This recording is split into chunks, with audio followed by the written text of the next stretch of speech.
दासतानहन्तारो यत्पादाम्बुजरेणवः द्वियानां तान् निजाचार्यान् प्रणमामि मुहुर्मुहुः। यदनुग्रहतो जन्तुः सर्वदुःखातिगो भवेत् तमहं सर्वदा वन्दे श्रीमद्वल्लभनन्दनम्। अज्ञानतिमिरान्धस्य ज्ञानाञ्जनशलाकया चक्षुरुन्मीलितं येन तस्मै श्रीगुरवे नमः। नमामि हृदये शेषे लीलाक्षीराब्धिशायिनं लक्ष्मीसहस्रलीलाभिः सेव्यमानं कलानिधिं। चतुर्भिश्च चतुर्भिश्च चतुर्भिश्च त्रिभिस्तथा षड्भिर्विराजते योऽसौ पंचधा हृदये मम।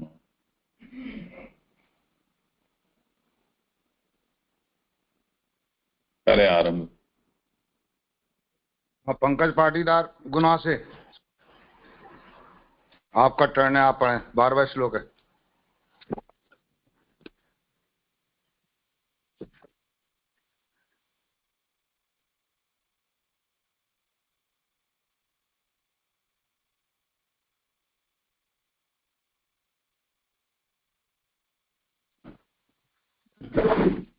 हाँ, दंडवत प्रणाम जी। आवाज आ रही है? हाँ आ रही है, करें आरंभ। दंडवत प्रणाम जी। सभी वैष्णवान को सादर भगवत स्मरण। श्री सुबोधने जी, अवगाहन के इस सत्संग में सर्वप्रथम अभी तक को जो विषय वस्तु अपन स्मरण कर चुके हैं वह को एक बार मैं पुनः स्मरण करूं कि श्रीमद् भागवत के सप्त अर्थ हैं।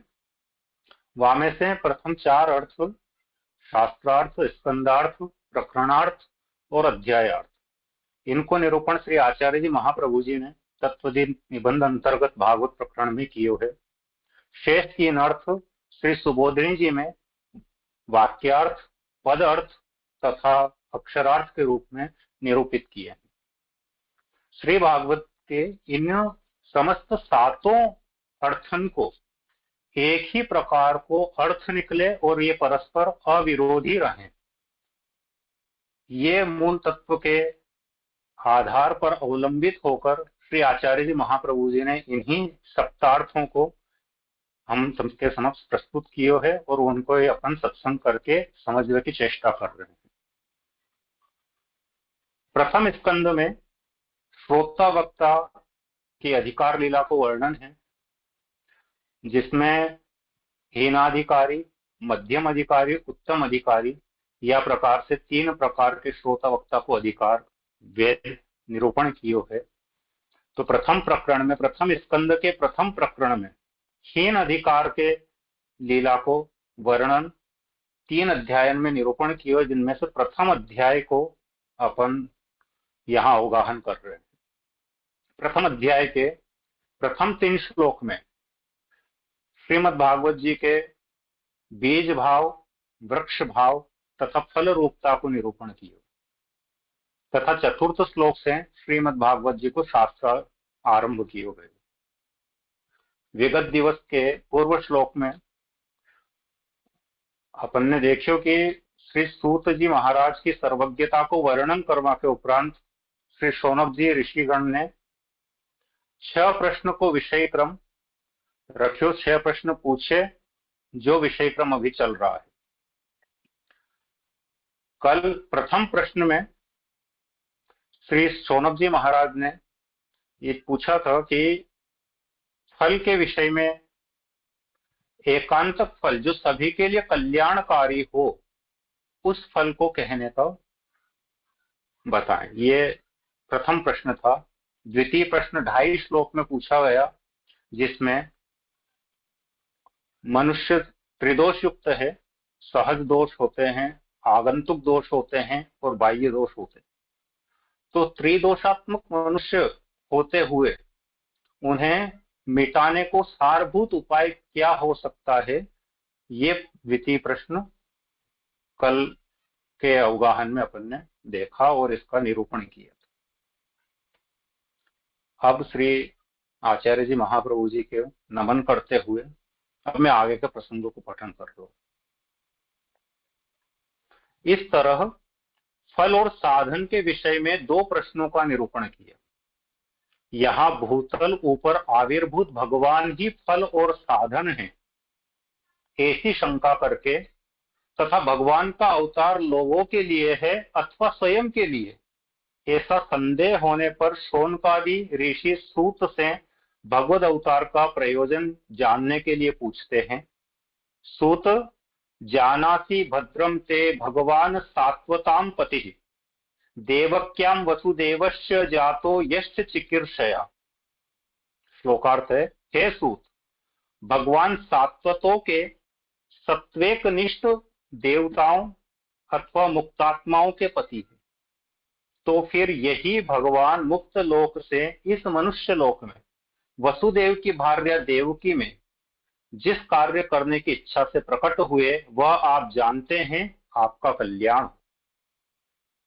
सुबोधिनी जी में अर्थ है, यह बात मानो अत्यंत गूढ़ होने के कारण किसे पता कोई जानता है या नहीं, इस प्रकार के संदेह से शौनकादि ऋषि सूत पौराणिक से पूछते हैं कि क्या आप जानते हैं? सूत जानासी, आपकी प्रसन्न मुख मुद्रा को देखकर हम समझ गए कि आप जानते हैं। यह सब समझकर मुनिगण सूत को हर्ष से आशीर्वाद देते हैं। भद्रम ते, आपका कल्याण हो। अशिष्टत्यर्थात, आपसे इस महान ज्ञानोपदेश के लिए हमारी ओर से यही दक्षिणा है। हमने सुना है देवकी से भगवान श्री कृष्ण ने जन्म लिया है। हमें यहाँ संदेह है कि षड गुण ऐश्वर्य से युक्त भगवान को केवल ब्रह्मा के कार्य की सिद्ध करने के लिए देह से संबंध की कोई आवश्यकता अपेक्षा नहीं। जीव के धर्म, अविद्या, काम, क्रोध आदि भगवान में है नहीं, और यहाँ भगवान के प्रादुर्भाव का प्रकार तो नितांत जीव के समान है। इसलिए यह संदेह हो रहा है भगवान तो जीवन मुक्त सत्वेकनिष्ठ नारद सनकादि जैसे सात्वकों के पति हैं। उनको छोड़कर संसारी मनुष्य के यहाँ साक्षात परब्रह्म का आविर्भाव कैसे हुआ?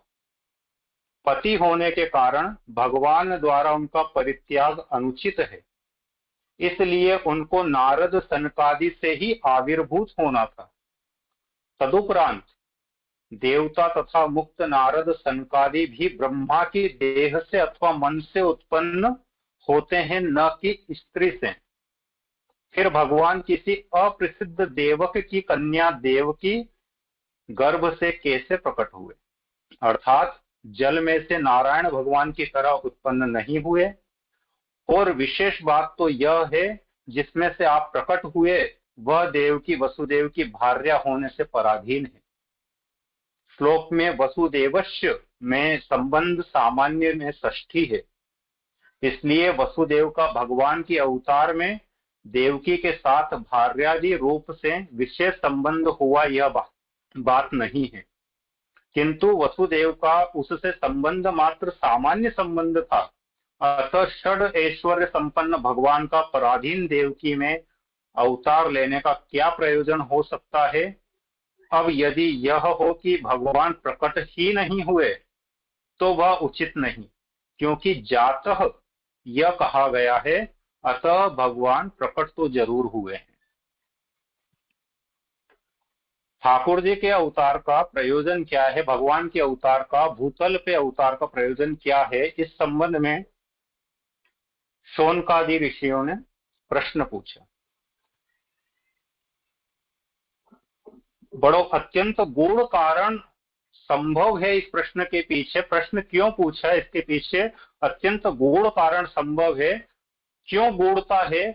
वाको वर्णन श्री आचार्य जी महाप्रभु जी सुबोधिनी जी के माध्यम से जीवन को समझाया कि प्रथम तो भगवान को प्रयोजन जीव जानबो चाहिए है। सामान्य रूप से जीव का हृदय में कहीं है, यो भगवान जान सके, कर्तुम अकर्तुम सर्वथा समर्थ है।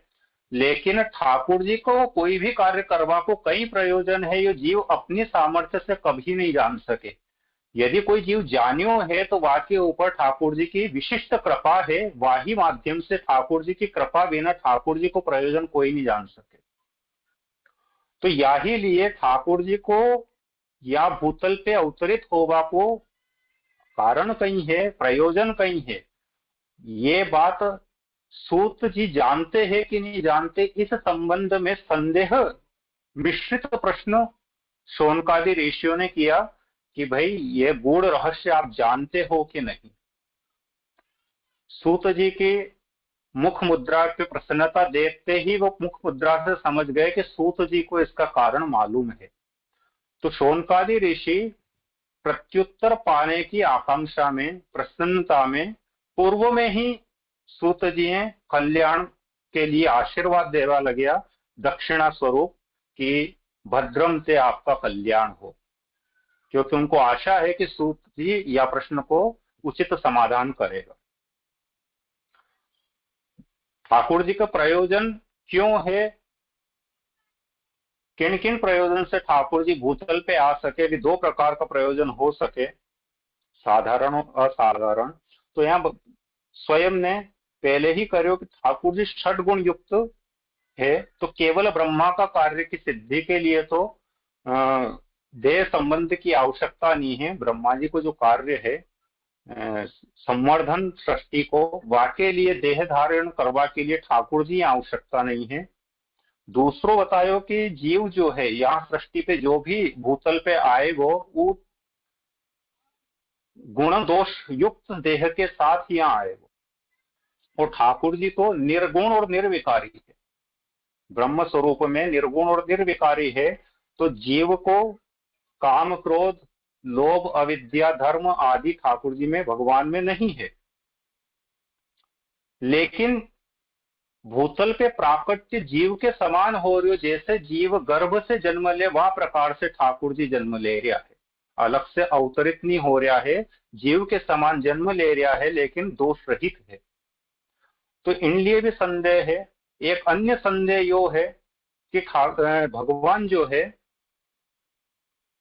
जो मुक्त सृष्टि का जीव है, नारद जी सनकादिक ऋषि है, और जो सतपुरुष है उनका पति है, तो उनका पति होवा से ठाकुर जी ऊणा छोड़ के, मुक्त सृष्टि छोड़ के या बद्ध सृष्टि में जन्म ले रहा है, तो यो पति धर्म को एक अनुचित कृत्य मान्यो जा रही है, यहाँ बतायो जा रही है।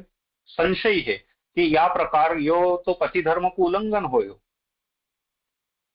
और फिर नारद जी सनकादि आदि जो महर्षि है उनको जन्म भी सामान्य मनुष्य जन्म की भांति जन्म नहीं होया, वे ब्रह्मा से प्रकट हुआ, तो ब्रह्मा की देह से प्रकट होया या मन से प्रकट होया, लेकिन कोई स्त्री का गर्भ से प्रकट नहीं होया।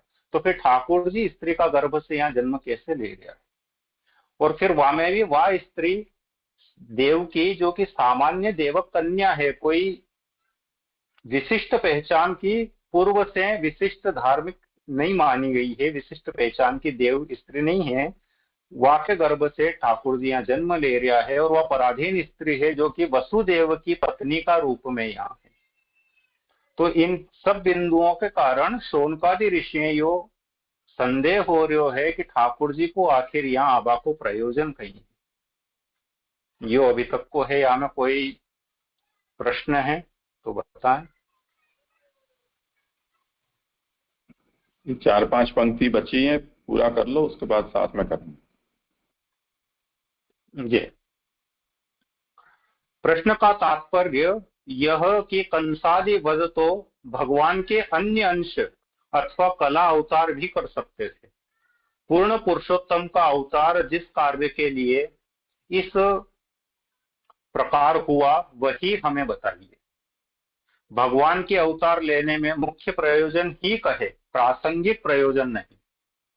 जिस कार्य के लिए भगवान प्रकट हुए वह कार्य काल आदि से साध्य नहीं है, इसलिए जिस मुख्य कार्य के लिए वे प्रकट हुए हैं वह कहिए। प्रश्न का तात्पर्य यह है कि इससे पूर्व जो शंका मन में उत्पन्न हुई शौनकादिक ऋषि के ठाकुर जी के गुणों को लेके कि ठाकुर जी तो इतना गुणवान है, तो फिर भूतल पे प्राकट्य केवल कंसादी के वध के लिए, तो कंसादी को वध वगैरह तो यो अंशावतार भी कर सकता था, या के लिए पूर्णावतार है, भूतल पे आवा की आवश्यकता नहीं थी, तो कोई विशिष्ट प्रयोजन है। शौनकादि ऋषि सूत जी से पूछ रहे हैं कि वो विशिष्ट प्रयोजन ही हमें बताएं, जो प्रासंगिक तो प्रयोजन है, जो समसामयिक में फिट बैठ रहे हो, वह प्रकार को प्रत्युत्तर न दें कि जो मूल कारण है कि ठाकुर जी को मूल प्रयोजन भूतल पे आवा को कहीं है, वो बताएं।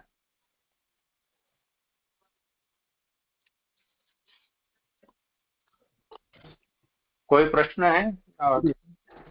जी जी जी, यहाँ पे इसमें ये जो पहली लाइन आई ना कि भाई वसुदेवस्य में संबंध सामान्य में षष्ठी है, इसीलिए वसुदेव का भगवान के अवतार में देवकी के साथ बाध्य आदि रूप से विशेष संबंध हुआ, यह बात नहीं है, किंतु वसुदेव का उससे संबंध मात्र सामान्य संबंध था। तो ये समझ में नहीं आया जरा।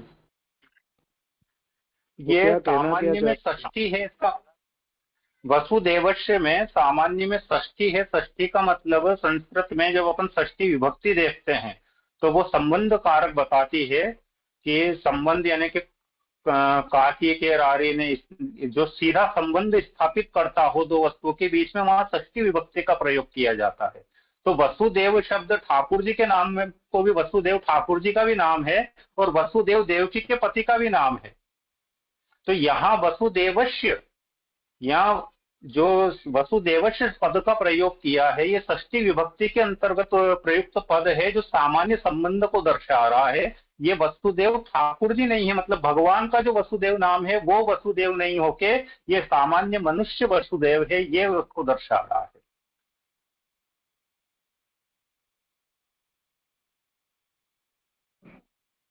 ये जो इसमें थोड़ा समझना पड़ेगा, भगवान का नाम वसुदेव नहीं है, वासुदेव है। और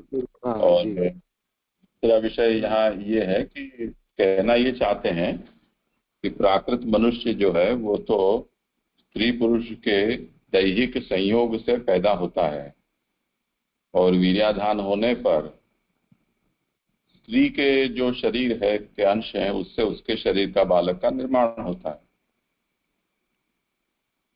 तो अब भगवान वैसे जैसे नारद आदि और सनक आदि ब्रह्मा से प्रकट हुए तो वो उनके मानस पुत्र कहलाए। ऐसी कोई अलौकिक प्रक्रिया से भी तो भगवान प्रकट हो सकते थे, या जिस तरह से नृसिंह का प्रकट हुआ तो वो भी लोकोत्तर प्रकार से वो प्राकट्य है। पर यहाँ तो न तो देवों में भगवान प्रकट हुए और न ही कोई ऐसे ऋषि मुनियों में प्रकट हुए, न मुक्तात्माओं में प्रकट हुए। उसके स्थान पर साधारण मनुष्य शरीरधारी हैं, उनके यहाँ भगवान ने प्रकट होना पसंद किया। तो क्या ये जैसे प्राकृत मनुष्य बालक का जन्म होता है उस तरह से भगवान प्रकट हुए? तो वो तो संभव नहीं है, तो ऐसा तो नहीं हो सकता है। तो मूलकार इस बात को प्रश्नकर्ता ये कहते हैं कि वसुदेवस्य देवक्याम जातो, वसुदेव की जो देवकी है उसमें भगवान पैदा हुए। तो वसुदेव संबंधी देवकी, वसुदेवस्य देवकी में संबंध षष्ठी के से तात्पर्य ये है कि वो केवल उनका संबंध मात्र है, परंतु जिस तरह से पुरुष का अपनी स्त्री पत्नी में दैहिक संयोग होता है, उस प्रकार का संयोग यहाँ भगवान के अवतार में कारण नहीं है। इस बात को कहने के लिए यहाँ संबंध मात्रम इति षष्ठी मात्र प्रयोग ये कहा गया।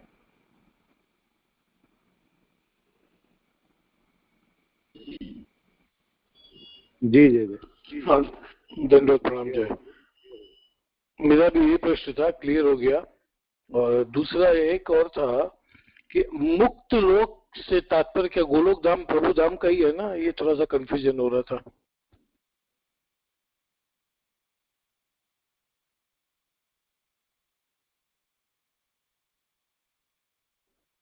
ये सनकादि सब ऋषि मुक्त कहे जाते हैं ना,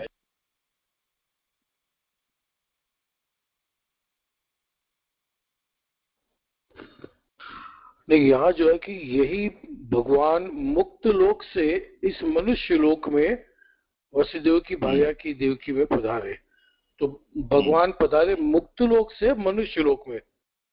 यानी मुक्त लोक भगवान का अपना ही धाम हुआ। एक बात और सब लोग ध्यान में लें, जब भी आप प्रश्न करें तो कौन से पृष्ठ पर कौन से क्रमांक की पंक्ति है जहां आप ये प्रश्न कर रहे हैं वो जरा स्पष्ट कर दें, क्योंकि हम 2-3 पुस्तक सामने रखते हैं, संस्कृत और पुरुषोत्तम जी का प्रकाश लेख, श्री गोकुलनाथ जी की टीका, इसे 4-5 वस्तु देखने पर आप लोग कहाँ से प्रश्न कर रहे हैं वो हर बार स्पष्ट नहीं होता है। तो इतना बोलने पर वो जल्दी से हमको मिल जाएगा कि किस अंश पर आपका प्रश्न है। हाँ, तो आपने ये ठीक कहा कि मुक्त लोक से का मतलब ये भूलोक है, वहां तो बद्ध जीवों का वास है, तो भगवान मुक्त लोक में से यहाँ प्रकट होने की क्या आवश्यकता थी? तो यही आप अभिप्राय है।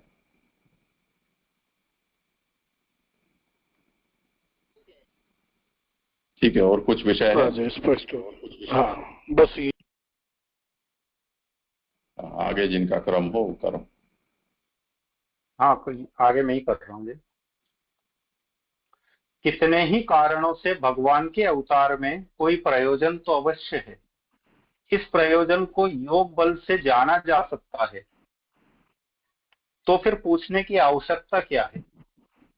तो कहते हैं कि तन्न शुश्रूषमाणानाम् अर्हस्यंगानुवर्णितुम् यस्यावतारो भूतानां क्षेमाय च भवाय च। श्लोकार्थ है, यहाँ हम सभी लोग भगवत तत्व के श्रवण करने की इच्छा रखते हैं। हे वत्ससूत, आप हमारे स्वकीय ही हो, हमारी इस श्रवणेच्छा को आप अवश्य पूर्ण करें तथा भगवान के अवतरण में जो असाधारण प्रयोजन है उसे कहें। भगवान के अवतार का साधारण प्रयोजन तो हम जानते हैं, उनका अवतार स्थावर जंगम आदि सर्व प्राणी मात्र के ऐहिक सर्व सुख देने के लिए, उनके सर्व दुखों की निवृत्ति के लिए, उनको मोक्ष देने के लिए और उनकी अविद्या को दूर करने के लिए। सुबोधनी जी में है, हम सभी की श्रवण इच्छा को पूर्ण करने के लिए आपको वह प्रयोजन कहना चाहिए।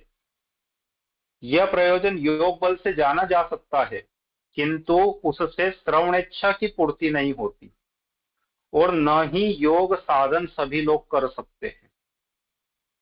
भगवद वाक्यों के बिना केवल योग द्वारा भगवदी पदार्थ जाना भी नहीं जा सकता। इसलिए साक्षात अथवा परंपरा से भगवान मुख से कहे गए तथा गुरु मुख से सुने गए इस प्रयोजन का तदनंतर वर्णन आप ही कर सकते हैं। जो कुछ भी पढ़ा गया हो उसका दूसरों के समक्ष अनुकथन आवश्यक है। मंत्रादिक में भी यही प्रक्रिया है। फिर जो इसके अधिकारी विशेष है और जो यहाँ सुनने की इच्छा से ही आए हैं, उनके लिए तो अवश्य कहना चाहिए। श्लोकोक्त कोमल संबोधन अंग यह सूचित किया गया है कि आप हमारे अंग है, अतः हमारे अधीन है। हमारे पूछने पर आपको कहना ही चाहिए।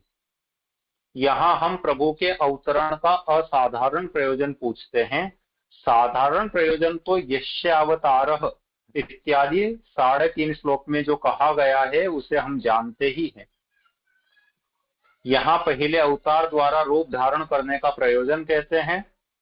यश भगवान का साधारण अवतरण भी अर्थात देव, पक्षी तथा मनुष्य आदि में अलौकिक तेज का संक्रमण भी उत्पन्न हुए स्थावर जंगम आदि प्राणी मात्र को ऐहिक सर्व सुख देने के लिए तथा उनके सर्व दुखों की निवृत्ति के लिए और मोक्ष के लिए।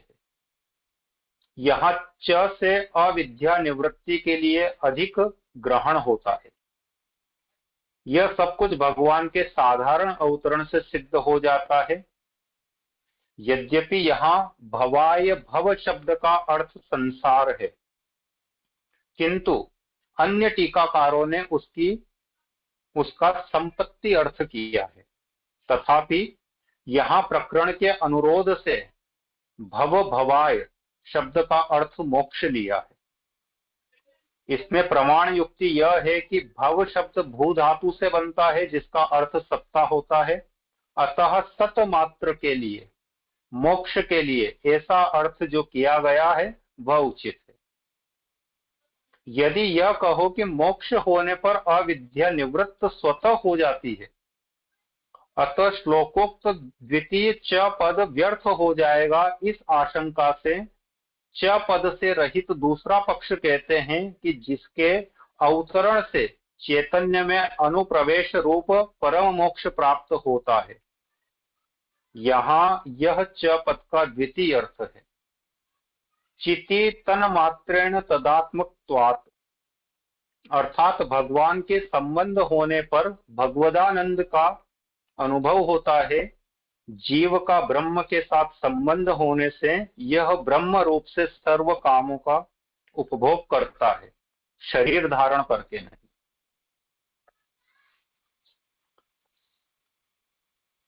तेरहवें श्लोक में भगवान के अवतरण का जो भी प्रयोजन है, कई कारणों से भगवान को अवतार को प्रयोजन हो सके, और वह कारण को योग बल के द्वारा भी तो जाना जा सकता है।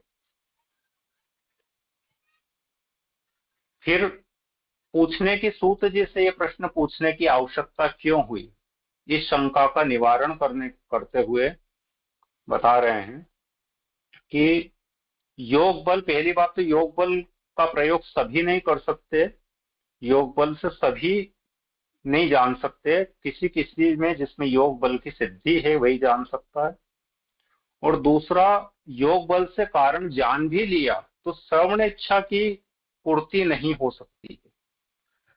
कई बार कोई वस्तु क्या जानकारी होते हुए भी दूसरे के मुख से सुनने की इच्छा एक होती है, वह श्रवण इच्छा की पूर्ति नहीं हो सकती। और भगवद वाक्यों के बिना, जब तक भगवान स्वयं अपना प्रयोजन न बताए तब तक भगवत पदार्थ को जाना नहीं जा सकता है। तो भागवत जी को अनुक्रम जब अपन ने देखियो तो साक्षात भगवत वाणी के रूप में भगवान ने स्वयं भागवत को उपदेश ब्रह्मा जी हैं, और ब्रह्मा जी से परंपरा रूप से ये उपदेश सूत जी तक चल के आयो है। नारद मुनि है, वाके बाद व्यास जी हैं, सुखदेव जी हैं, और ये या प्रकार से परंपरागत रूप से गुरु मुख से ये उपदेश चलियो है। तो जो प्रयोजन है ठाकुर जी के अवतार को, वह तो स्वयं भगवत वाक्यों से ही मालूम पड़ेगा, और वह भगवत वाक्य का जानकार सूत जी है, जो परंपरागत रूप से भगवान का श्रीमुख से कहा गया शब्द वहां तक पहुंचा है। तो या लिए ये पूछो गयो है कि प्रयोजन कहीं है। यहाँ सूत जी हैं, स्वयं का अंग बताया गया है ऋषिगण ने कि आप हमारे अंग है, अतः हमारे अधीन हैं, हमारे पूछने पर आपको कहना ही चाहिए। तो जहां तक मैं समझ पा रही हूँ, अंग को मतलब ये है कि जो श्रोता वक्ता को संबंध यहाँ चल रहा है, या गुरु शिष्य को संबंध जा प्रकार से चल रहा है, तो वह कथा का ही दो ही अंग है, श्रोता और वक्ता। तो दो ही को एक दूसरा के ऊपर अधिकार है। और प्रथम स्कंद में, प्रथम अध्याय में हीन अधिकार में यो है कि जिज्ञासुता श्रोता का लक्षण है, और वक्ता जो है जो अपना संप्रदाय के पूर्ण जानकार हो, गुरु परंपरा से जो उनने संप्रदाय को ज्ञान हासिल करियो हो, वाक्य दक्षता वाको हो, तो वो समस्त जिज्ञासाओं को शांत करवा के सामर्थ्य रखवा वालों हो, वह वक्ता को लक्षण यहाँ दिखायो गयो है। तो यह बात से श्रोता वक्ता अंगभूत रूप में ये है। तो पूछा गया शौनकादि द्वारा, और अधिकार पूर्वक पूछा गया कि आपको कहना ही चाहिए हमारे पूछने पर। और साधारण प्रयोजन जो भगवद अवतार का है वह प्रयोजन को निरूपण कर करियो है कि स्थावर जंगम जितना भी ऐहिक लोक का प्राणी है उन सभी को सभी प्रकार का सुख देवा के लिए भगवद अवतार होए है, सभी प्रकार का दुख की निवृत्ति के लिए होए और मोक्ष के लिए होए, अविद्या निवृत्ति के लिए होए। तो सामान्य प्रयोजन तो भगवद अवतार का स्थावर जंगम आदि प्राणी मात्र को सुख देवा के लिए, सर्व दुख की निवृत्ति के लिए, अविद्या निवृत्ति के लिए और मोक्ष के लिए हो सके है। लेकिन असाधारण प्रयोजन कहीं है, मूल प्रयोजन कहीं है, वो अभी भी प्रश्न है।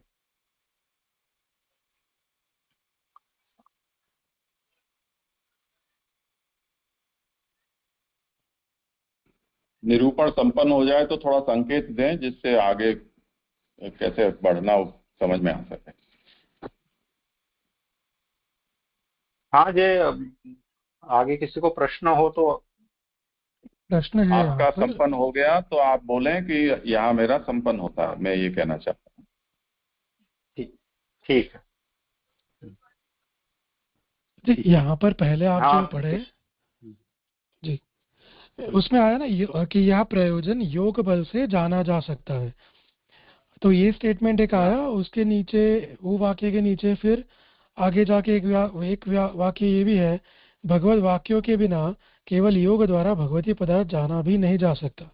तो अल्टीमेटली योग जो यह प्रयोजन योग बल से जाना जा सकता है, वो जो वाक्य है वो नेगेटिव, मतलब वो वाक्य बहुत गलत है ना, कि वो प्रयोजन योग बल से नहीं जाना जा सकता, क्योंकि भगवत वाक्यों के बिना केवल योग द्वारा भगवतीय पदार्थ जाना भी नहीं जा सकता। उससे वही प्रूव होता है ना कि प्रश्न था कि केवल योग बल से जाना जा सकता है, तो वो सामान्य प्रयोजन अगर है तो वो जाना जा सकता है।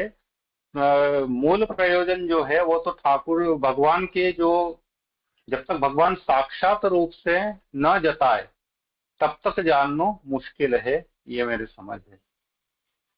जी जी ठीक है, नहीं मुझे क्लैरिफाई करना। प्रणाम।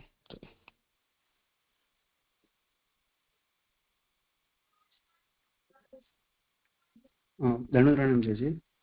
यहाँ एक प्रश्न था कि ये जो अंग को अर्थ में बताया कि स्वाधीनता बताई, हाँ आगे जैसे आपने समझाया कि ये श्रोता और वक्ता के अर्थ में, तो ये स्वाधीनता श्रोता वक्ता के अर्थ में कैसे होगी, वो थोड़ा सा स्पष्ट नहीं हो रहा है। हाँ बताइए। आपसे पूछ रहे हैं, आपने प्रश्न सुना कि नहीं?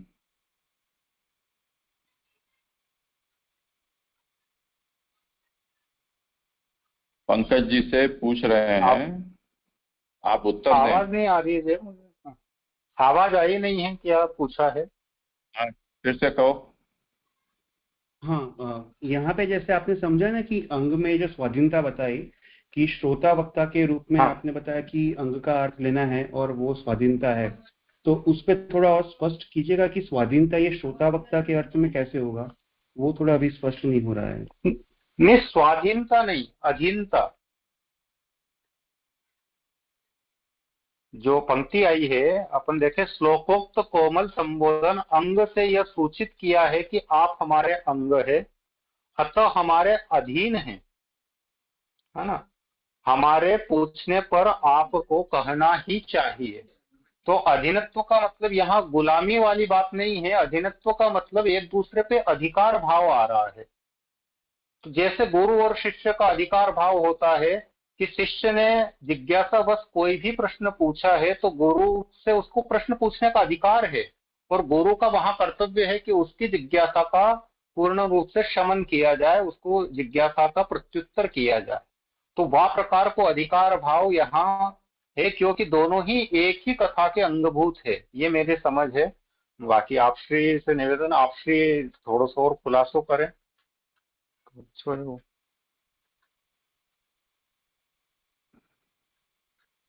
पार्थ हुआ समाधान?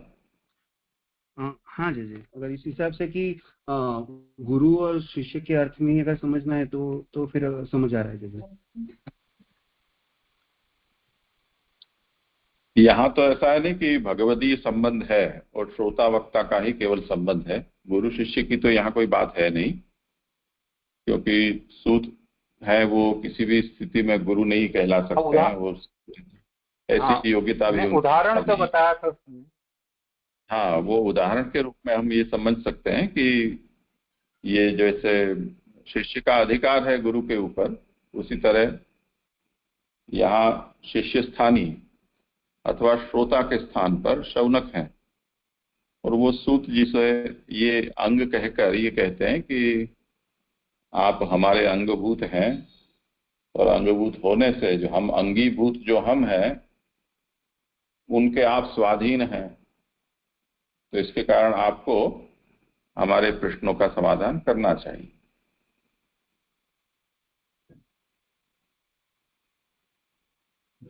ठीक है, आगे करूं जी?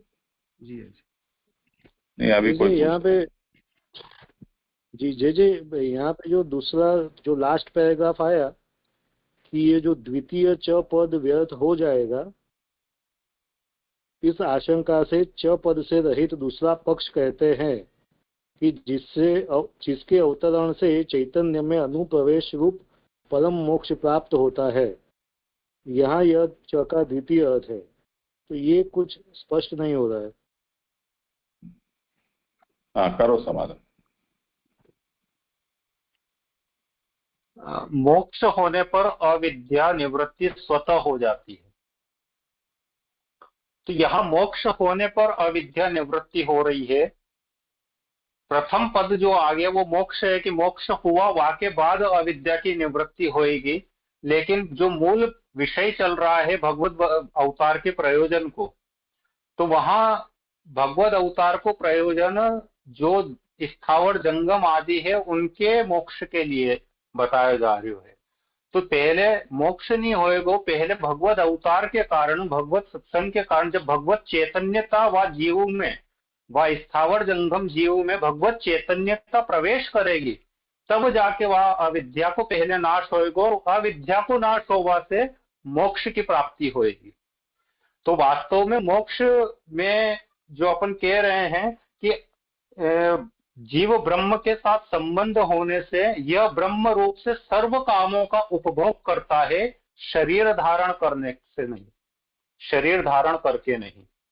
जब भगवत संबंध हो जाएगा, भगवत अवतार भूतल पे हो चुके तो अवतार दशा आ गई, ठाकुर जी प्रकट विराजमान है, तो दर्शन मात्र से भगवान को हृदय में जो है चैतन्यता प्रकट हो जाएगी, भगवत स्वरूप अनुप्रवेश हो जाएगा, तो मोक्ष प्राप्त होएगा। पहले अविद्या दूरी हो जाएगी। और मोक्ष की अवस्था कहीं बताई गई है कि या लौकिक देह से सर्व कामों सर्व सुख को उपभोग नहीं करेगा, जो मुक्त अवस्था है वह ब्रह्म रूप जो है जीव को, वह ब्रह्म रूप से वो सर्व कामों को उपभोग करेगा।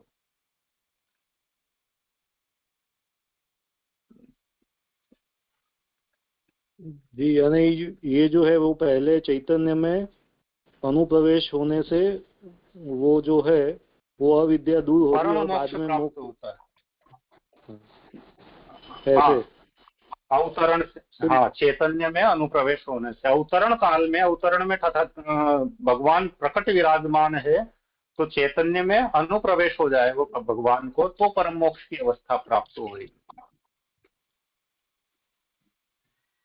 जी ठीक। इसमें दो बातें समझनी है, भवा क्षेमाय च भवाय च, ये दो बार क्यों कहा गया है? भूतानाम क्षेमाय च भवाय च, इस पर महाप्रभु ये विवरण करते हैं कि भूत का मतलब जिनका भी जन्म हुआ है, ऐसे स्थावर और जंगम, इन सभी का ग्रहण यहाँ भूत शब्द से किया जाता है। स्थावर का मतलब वृक्ष आदि, और जंगम यानी हम सब चलते फिरते। तो जितने भी जीव मात्र हैं उनके क्षेम और भव के लिए, अब क्षेम से क्या समझना, क्योंकि दो शब्द हैं तो दोनों का अर्थ एक तो हम कर नहीं सकते हैं। तो क्षेम का अर्थ किया अहिक सर्व सुखाय,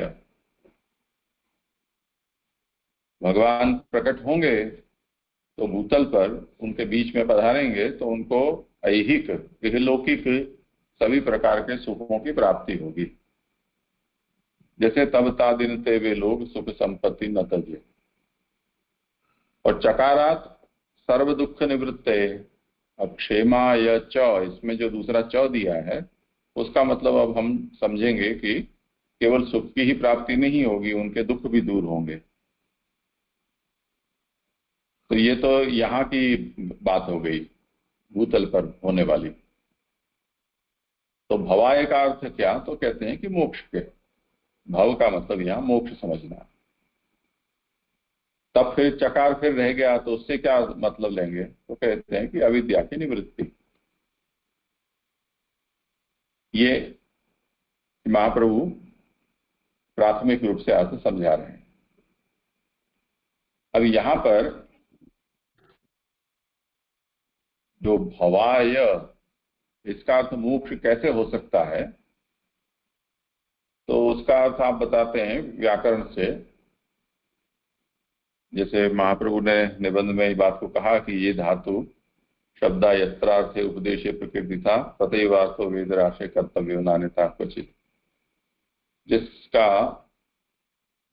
जैसा अर्थ व्याकरण कोश आदि में बताया गया है उसी तरह से हमें उसका अर्थ समझना चाहिए प्रकरण के अनुरोध से। तो भव में भवती भूसत्तायाम, भू धातु है, उसका अर्थ होता है सत्ता। तो भवाय का मतलब सन्मात्रत्वाय। ये जो सत्ता है वो ब्रह्म का धर्म है, पर जीव उसमें अपना अभिमान रखती है। जीव चैतन्य में भी सत्ता है और उससे संबद्ध जो देह है उसमें भी सत्ता है। तो देह तो जड़ है, परंतु जीव और जड़ का संयोग हो जाने पर परस्पराभिमान पैदा हो जाता है। तो ये जो ब्रह्म की सत्ता है उस सत्ता का मैं अंश हूं, इस बात का विस्मरण होकर ये एक तरह की स्वतंत्र सत्ता के अभिमान वाला जीव हो जाता है। तो भवाय का मतलब ये होगा कि जैसे व्यापक ब्रह्म की सत्ता है ऐसी सन्मात्रता उसकी उपलब्धि इसको होगी। तब फिर चकार का अर्थ क्या करेंगे, तो कहते हैं कि चिति तन्मात्रेण तदात्मकत्वाद, इस ब्रह्म सूत्र में ये बात बताई गई है कि चिति यानी चिद्रूप जो ब्रह्म है उसमें अनुप्रवेश होगा। तो जब मुक्त होता है तब जो चिद्रूप जीव है वो ब्रह्म के चैतन्य गुणधर्म में उनका प्रवेश हो जाता है। इस स्थिति में ब्रह्म जो भोग अपने चिद्रूप से करते हैं वो सभी भोग उसको जीव को स्वतः प्राप्त हो जाते हैं। तो इस तरह से यहाँ चकार है वो व्यर्थ भी नहीं होगा। तो ये दोनों ही अर्थ इससे प्राप्त हो जा रहे हैं, ऐसा अभिप्राय।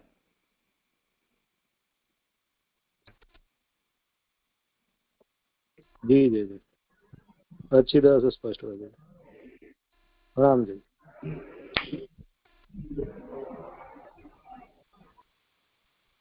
करें आगे। इस तरह श्लोक कितने हैं? सर्व, ये 14वां श्लोक और मेरा है सर जी। हाँ ठीक है। इस तरह सर्व के अभ्युदयार्थ निश्रेयसार्थ भगवान अवतार लेते हैं, अन्य का रूप धारण करते हैं, यह कहा जा चुका है। किंतु जब भगवद रूप स्वधाम पधार जाते हैं तब, अर्थात अन अवतार दशा में उत्पन्न होने वाले को तो भगवद नाम से ही पुरुषार्थ प्राप्त होगा। अतः यह नाम का महात्म्य कहते हैं। आपन्नः संस्कृति घोराम यन्नाम विवशो गृणम ततः सद्यो विमुच्येत यद विभेति स्वयं भयम। श्लोकार्थ है, सर्पादि योनि को प्राप्त अथवा महाव्याधि से ग्रस्त कोई भी प्राणी परवश में हो अथवा काल के वश में हो, भगवान नाम का उच्चारण करते ही शीघ्र इस संसार योनि में से विशेष रूप से मुक्त हो जाता है, विमुच्येत। क्योंकि भगवद नाम के महात्म्य का प्रभाव ही ऐसा है कि स्वयं भय भी भयभीत होता है, अर्थात भगवद नामोच्चारण से वक्ता तथा श्रोता दोनों ही भय मुक्त हो जाते हैं। घोराम संस्कृति, सर्पादि योनि को प्राप्त अथवा महाव्याधि से ग्रस्त व्यक्ति परवश होकर अथवा वे काल के अधीन होकर भी जिस अवतार का नामोच्चारण मात्र करने से तत्क्षण सर्पादि योनि से तथा महाव्याधि आदि संसार से मुक्त हो जाता है। यहाँ अंत काल में भय नाम वाला काल का अधिकारी सभी को मृत्यु पाश से जकड़ लेता है। चतुर्थ स्कंद में सैनिका भय नाम्यो ये आदि पंक्ति द्वारा यही कहा गया है। नामोच्चारण करने वाला उस मृत्यु पाश से तत्क्षण ही मुक्त हो जाता है, ततः सद्यो विमुच्येत। यहाँ प्रश्न होता है, नामोच्चारण मात्र से ही यम क्यों कर पाश को छोड़ देता है? इसका उत्तर यह है कि यद विभेति, अर्थात भगवद नाम से कहीं मेरा स्वरूप ही नष्ट न हो जाए, इस भय से स्वयं भय भी भयभीत रहता है। बाहर की वस्तु के नाश से यह भय नहीं खाता। भगवद नाम का यही महात्म्य है कि वह नाम का श्रवण करने वालों को मुक्त कर देता है, तब भय भी नहीं रहता, अर्थात स्वरूप भूत भय भी चला जाता है, अर्थात द्वैत दृष्टि ही नहीं रहती। द्वितीयाद वे भयम भयति, जब द्वैत दृष्टि नहीं रहती तब भय भी नहीं रहता, क्योंकि भय दूसरे से होता है। इसलिए भगवान के स्वधाम पधार जाने पर उनके नाम का उच्चारण करने मात्र से जीव मुक्त हो जाता है। अतः अब इससे अग्रिम अवतार काल में उत्पन्न होने वालों की मुक्ति नाम से होगी। अवतार काल में भगवत अवतार के प्रयोजन सभी के अभ्युदार्थ और निश्रेयसार्थ भगवान अवतार लेते हैं। निश्रेयसार्थ यानी कि दुखों की निवृत्ति के लिए, मुक्ति के लिए। लेकिन अनावतार काल, जबकि भगवत स्वरूप अपने स्वधाम पधार चुके हैं, तो अनावतार काल में जीवों के जितने भी पुरुषार्थ प्राप्त होंगे वो भगवत नाम के द्वारा ही प्राप्त होंगे। तो भगवत नाम को महात्म्य 14वें श्लोक में वर्णन करियो है कि सर्पादि योनि से प्राप्त हो, चाहे बहुत महाव्याधि से ग्रसित हो गयो जीव हो, जो पराधीन हो गयो हो, या बिल्कुल काल के अधीन होके जो व्यक्ति हो, काल को भय जाए हैं वो व्यक्ति हो, सभी कोई भी यदि भगवत नाम को उच्चारण करे तो भगवत नाम का उच्चारण मात्र से श्रोता और वक्ता जो भी भगवत नाम को उच्चारण कर रही है और जो भी भगवत नाम सुन रही है, दो ही भय मुक्त हो जाए। भगवत नाम को ये महात्म्य है कि यम भी अपना पाश छोड़ देता है। यम अपना पाश या ये छोड़ दे कि यम में स्वयं यो भय है कि कहीं भगवत नाम के उच्चारण से मेरा स्वयं का स्वरूप नष्ट न हो जाए। जो भगवत नाम ले रही है वह जीव पे यदि यम अपनो पाश डाले वो, तो यम को मूल शक्ति भय है, जिसे अपन मृत्यु भय कहा। ये सबसे बड़ो भय है मृत्यु भय। लेकिन मृत्यु भय उत्पन्न हो रहे देहादि संसर्ग के कारण, देहाभिमान के कारण। तो भगवत नाम के कारण जीव भगवान को आश्रय ग्रहण कर ले।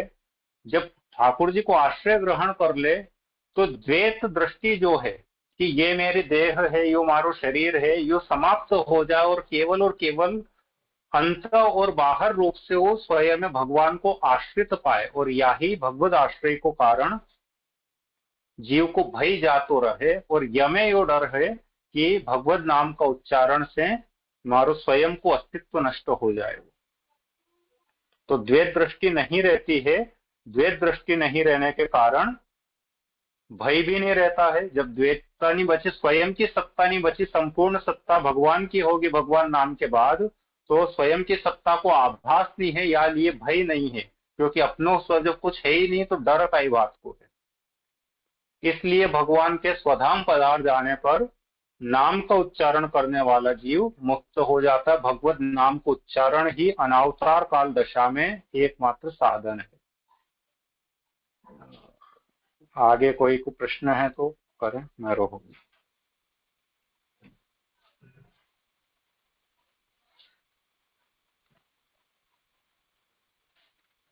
धन्यवाद प्रणाम जी।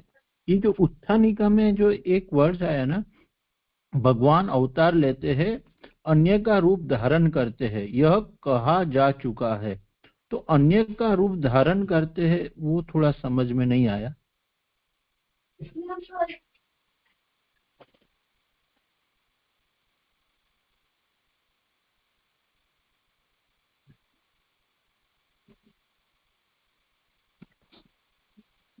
मेरा आवाज आया? पंकज जी करें समाधान। पंकज जी।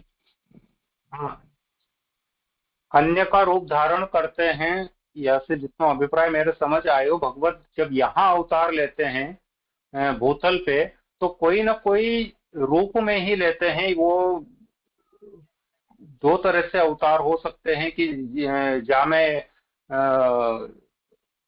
किसी प्रयोजन विशेष के लिए भगवान ने अवतार लियो, जैसे नरसिंह अवतार या मत्स्य अवतार, कुर्मा अवतार में एक विशिष्ट कार्य के लिए अवतार लियो यार, तो वहां में कम समय के लिए भूतल पे विराज या भगवान, लेकिन कोई ना कोई रूप में, अन्य रूप में विराजा। ब्रह्म स्वरूप तो यदि देखो तो ब्रह्म स्वरूप तो निराकार है, साकार स्वरूप में भगवान यहाँ विराज गया है, तो वो अन्य स्वरूप को धारण करके विराज गया है।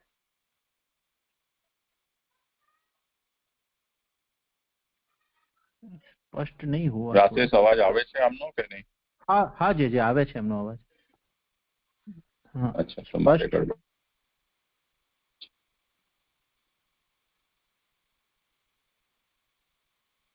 हाँ, समाधान हुआ क्या? मुझे यहाँ सुनाई नहीं दिया। हाँ जी समाधान नहीं हुआ। मतलब उन्होंने जो कहा कि जैसे प्रभु मत्स्य आदि कच्छप आदि अवतार लेते हैं, तो वो उनको अन्य में गिन सकते हैं, ऐसा उनका प्रयोजन था। अगर इस तरह से लेते हैं तो हम समाधान कर सकते हैं, बट अन्य का रूप से थोड़ा किस तरह से लेना। देखिए, ऐसा है कि मूल में ऐसा कोई शब्द नहीं है, ये अनुवादक ने अपनी समझ से इसको उसकी व्याख्या की है। मूल में तो केवल इतना ही है कि एवं सर्वेषाम अभ्युदय निश्रेयसार्थम भगवद अवतार इत्युक्तम। 13वें श्लोक में ये कहा गया कि सबके अभ्युदय और निश्रेयस के लिए भगवान का अवतार होता है। अब अवतार लीला संपन्न हो जाने के बाद जो पैदा होने वाले हैं या पैदा हुए हैं, उनका क्या होगा? तो भगवत नाम से उनकी पुरुषार्थ की सिद्धि होगी। इति तन महात्म्य माह। इसलिए भगवत नाम की जो महिमा है उसको अब 14वें श्लोक में कहते हैं। तो इतनी ही बात मूल में है। व्याख्याकार अनुवादक है, उन्होंने अवतार लेते हैं का मतलब अन्य का रूप धारण करते हैं।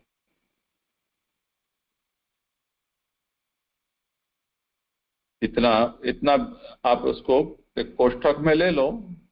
अब फिर आपकी रुचि हो कि अनुवादक का अभिप्राय हम सोचें, विचार करें तो करो, नहीं करें तो जो अवतार लेते हैं वो तो आगे भागवतार्थ में हमने विस्तार से सब पढ़ लिया है और आगे अब आने ही वाले हैं वो उन रूपों को। हाँ हाँ जी। और दूसरा एक प्रश्न था जो 14वां श्लोक जहाँ पे पूर्ण हो रहा है, अतः अब इससे अग्रिम अवतार काल में उत्पन्न होने वालों की मुक्ति नाम से होगी। तो अग्रिम अवतार काल में क्या अनवतार काल में आना चाहिए? ये मुझे लगता है टाइपोज एरर हो सकती है, ये अनावतार काल होना चाहिए।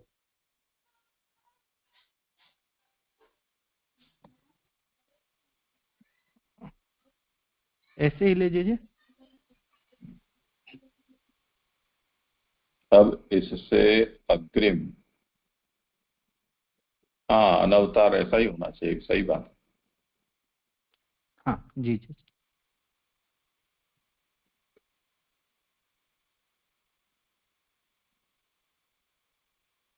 अतो अग्रे उत्पत्ति माना नाम नामना मुक्ति ही। अतो अग्रे मतलब इसके बाद, इससे आगे जो पैदा होने वाले हैं उनकी नाम से मुक्ति होगी।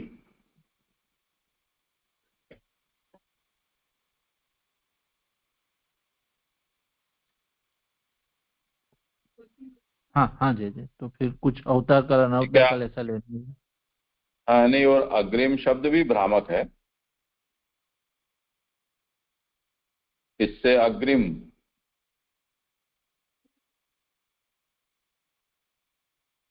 इसके पश्चात होना चाहिए ना। जैसे कृष्णे स्वधामोपगते, धर्म और ज्ञान है वो भगवान साथ लेकर पधरा गए, फिर धर्म किसकी शरण में गया। तो ये जब सूत जी से पूछ रहे हैं तो उससे अग्रिम अनवतार काल तो होता नहीं है।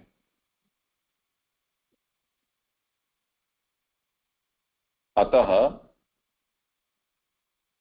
अब को भी हटा दो, इससे आगे, इसके आगे, इससे भी नहीं, इसके,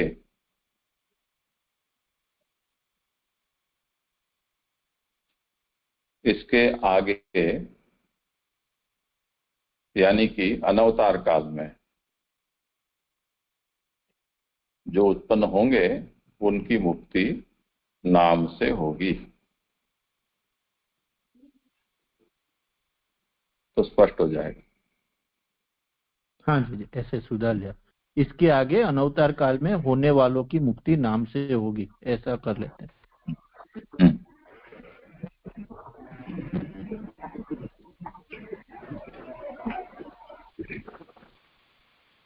जी यहाँ पे एक प्रश्न और था कि ये जो सुबोधिनी जी उनके जो स्टार्ट हो रही है उसमें घोराम संसूतिम, उसमें सर्प आदि योनि को प्राप्त अथवा महाव्याधि से ग्रस्त व्यक्ति परवश होकर अथवा वे काल के अधीन होकर भी जिस अवतार का नामोच्चारण मात्र करने से तत्क्षण सर्प योनि से तथा महाव्याधि आदि संसार से मुक्त हो जाता है।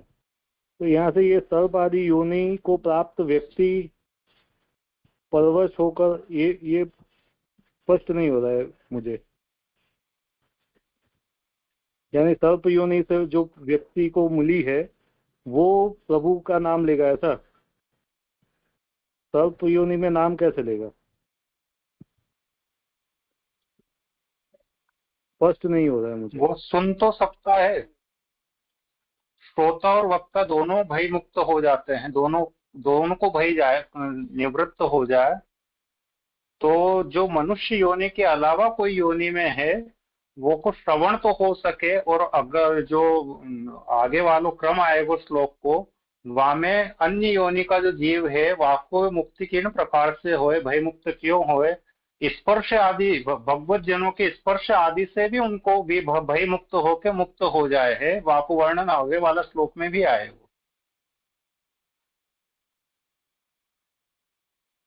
तो ठीक है, वरना यहाँ पे तो अवतार का नामोच्चारण ऐसा लिखा है मात्र करने से। नहीं, लेकिन मूल श्लोकार्थ पे भी अगर देखें तो भगवान नामोच्चारण से वक्ता तथा श्रोता दोनों ही भय मुक्त हो जाते हैं। आगे और कुछ हो तो आपसे समाधान करें, ज्यादा उचित रहे वो।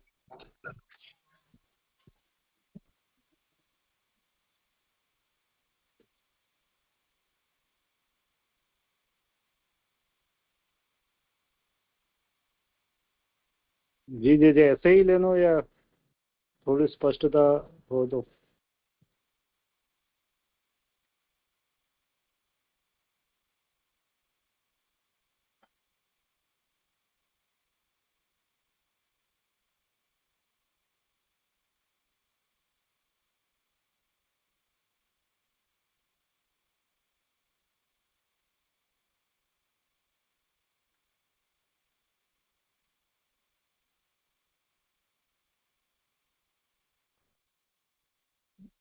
साथ जय की आवाज नहीं आ पा रही है। अरे हाँ, हाँ वो आवाज नहीं है। हाँ हाँ, इस विषय में विचार हुआ था हमारे भी। और एक अर्थ इसका ये हमें समझना चाहिए कि कर्म विपाक संहिता में ये बात बताई जाती है कि किस प्रकार के अपराध, दोष या पाप होने पर किस प्रकार की योनि प्राप्त होती है। ये पुराणों में प्रसिद्ध है। तो यहाँ पर आपन्न संस्कृतिम घोराम, घोराम संस्कृतिम आपन्न, तो जिसने घोर संस्कृति को प्राप्त हुआ हो। ये प्राप्त, आपन्न शब्द का मतलब जो निकट के भविष्य में होने वाला है वो हो चुका है, इस तरह से शब्द प्रयोग होते हैं। तो जिस प्रकार से हम पुराणों में शाप की कथा देखते हैं, तो उन शाप की कथा में शाप देने पर वो तत्क्षण ही वो ऐसे हीन योनि या देह को प्राप्त हो जाते हों, ऐसा सर्वत्र नहीं होता है। तो उस समय उनको ये पता चल जाता है कि अब हमारी ये गति होने वाली है, और जब भी होगी तब। उसी तरह से कर्म विपाक संहिता से हमें ये पता चलता है कि हमारे से किस प्रकार के अपराध हुए हैं, तो उसके क्या दंड शास्त्र के अनुसार हमें प्राप्त होगा। तो जिस किसी भी कारण से ऐसी घोर संस्कृति रूप सर्पादि योनि अथवा ऐसा कोई असाध्य रोग आदि लग जाए, तो उसका भी भगवत नामोच्चारण से उद्धार हो जाता है।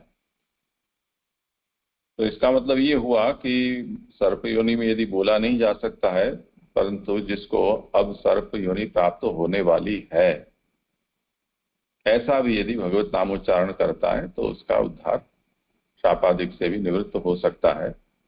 अथवा तो ऐसी योनि प्राप्त होने पर भी अल्पकाल में उससे मोक्ष भी प्राप्त हो जाता है। एक ऐसा अर्थ हमें इसका समझ सकते हैं। दूसरा अर्थ ये है कि जिनमें ऐसा वाणी का सामर्थ्य प्राप्त है और भगवत कृपा से ऐसी शापित योनि में पूर्व जन्म की स्मृति भी है, अपने द्वारा किए गए अपराध की स्मृति भी है, और ऐसे में यदि वो भगवत नामोच्चारण करता है तब भी उसका उद्धार हो जाता है, ऐसा भी अर्थ समझ सकते हैं। और उसमें युधिष्ठिर और सर्प के संवाद का हम ले सकते हैं। इसी तरह नागपत्नियों का भगवान की स्तुति करना, इसे भी हम इसमें उदाहरण के रूप में ले सकते हैं। और जहां ऐसा वाणी का सामर्थ्य नहीं है, वहां फिर वो आगे के श्लोक में बताए गए अनुसार श्रवण मात्र से भी हो जाता है।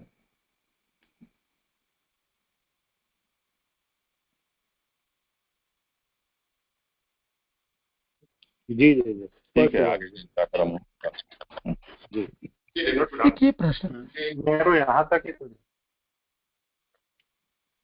एक प्रश्न है, या ये दूसरे पैराग्राफ में जो आ रहा है कि यह भय से स्वयं भयभीत रहता है, बाहर की वस्तु के नाश से यह भय नहीं खाता।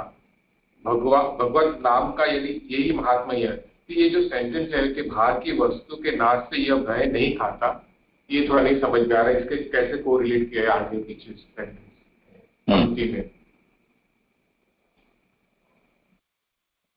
हाँ, करें समाधान।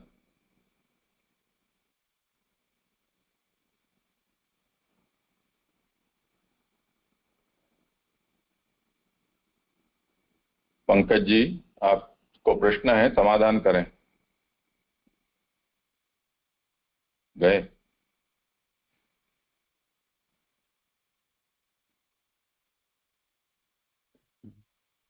लगता फोन में तो नहीं हो। हाँ नहीं, भगवत तो नाम सही का। बोल रही। हाँ हाँ हाँ, अभी अनम्यूट हो जाए, पहले अनम्यूट में हो जाए। भगवत नाम से कहीं मेरा स्वरूप नष्ट न हो जाए, इस भय से स्वयं भयभीत रहता है। बाहर की वस्तु के नाश से यह भय नहीं खाता।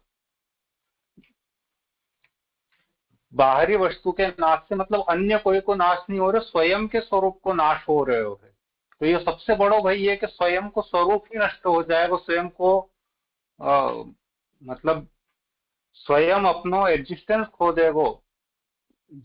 तो बाकी अन्य कोई वस्तु को डर नहीं है, वो काल को स्वयं को डर है कि काल स्वयं ही नष्ट हो जाएगा, वो स्वयं बचेगा ही नहीं भगवान नाम से।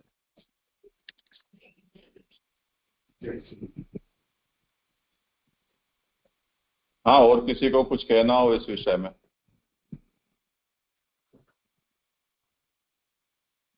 जय, इसमें एक उदाहरण ये भी तो है, अजामिल को जब दूध लेने आए तो वो भय तो आया था, जैसे उसने नाम लिया तो भयभीत हो गया कि नाम से, ये इसका उदाहरण है।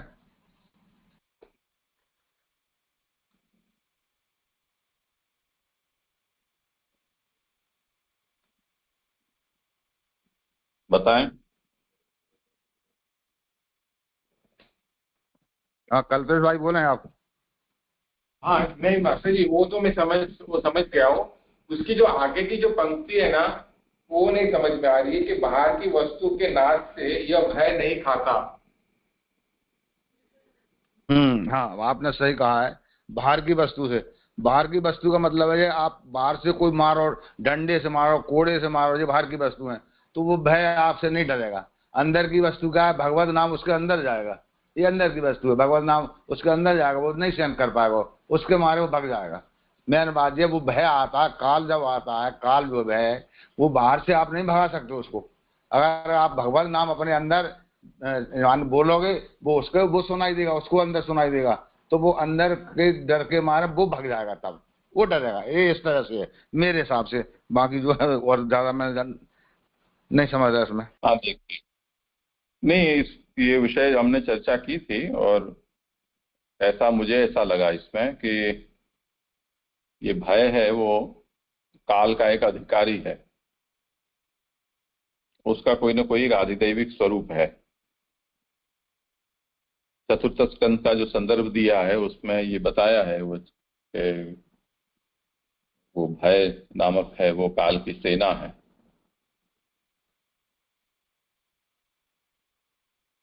तो पुरंजनोपाख्यान में वो पूर्व में प्रवेश करके और उसको घेर लेते हैं, ऐसा रूपक वहां चतुर्थ स्कंद में बताया गया है। तो अब ये जो मूल काल का अधिकारी है, वो सभी जगह स्वयं तो कार्य नहीं करता है, जिसके ऊपर भी वो आक्रमण करता है, वो अपने किसी अस्त्र शस्त्र जैसे हम प्रयोग करते हैं उस तरह से वो मनुष्य को पीड़ित करता है उन साधनों से। जैसे यहाँ कहा गया है कि एक रोग है, महाव्याधि, तो किसी को व्याधि है, वो लग गई। इसी तरह किसी के पीछे कोई ऐसी अशुभ आत्मा किसी के पीछे लगा दी, या लोक में किसी असज्जन या ऐसे दुष्ट पुरुष हैं, उनके कारण उनके लिए पीड़ा पैदा कर दी, अथवा वज्रपात हो गया, बाढ़ आ गई, भूचाल आ गया, ऐसे सब निमित्तों से वो भय पैदा करता है। तो इन जो जिनके कारण वो भय पैदा हो रहा है मनुष्य को, वो भय के कारणों का नाश हो जाने से ये काल का जो अधिकारी है जिसका नाम भय है, उसको कोई समस्या नहीं है, हो जाने दो। पर भगवत नाम का उच्चारण करने पर तो उसके प्रभाव से उसका खुद का स्वरूपतः नाश हो जाएगा, इसके कारण वो भयभीत है। तो इन दिनों जैसे अब यही समस्या का समाधान सब जगह हो रहा है कि मानव रहित सब कुछ रोबोट और ऐसे सब मैकेनिकल जो हैं, मशीन, सेंसर, कैमरा, इनसे सब काम करो, ड्रोन जैसे होते हैं, जिसमें मनुष्य न हो। तो हिंदुस्तान ने शांति सेना श्रीलंका में उतारी, वहां समस्या हो गई। अमेरिका ने आपके सद्दाम हुसैन के यहाँ भेज दी इराक में, तो अमेरिका में भी समस्या हो गई। इतने हमारे लोगों को ऐसी क्या जरूरत पड़ी है जमादार बनने की दुनिया के, कि हमारे लोगों की मृत्यु हो रही है उसके पीछे। तो अब धीरे धीरे जो विकसित देश हैं वो इस दिशा में जा रहे हैं कि हम मानव रहित जाएं, यानी जो अधिदेवता है, उनके अधिष्ठाता हैं, वो वहां न रहे। साधनों से हो, साधनों नष्ट हो तो कोई बात नहीं, नए बन जाएंगे, तो जान तो बची रहेगी। उस अभिप्राय से यहाँ कह रहे हैं कि ये जो भय है वो क्या करता है कि स्वरूप नाशे न विभेति न तो बहिः पदार्थ नाशे न, खुद नष्ट न हो जाए इसके कारण उसको डर लग रहा है। बाह्य पदार्थों का नाश होने से उसको कोई डर नहीं है। और भगवत नामोच्चारण से ये होता है कि स्वरूप नाश हो जाता है।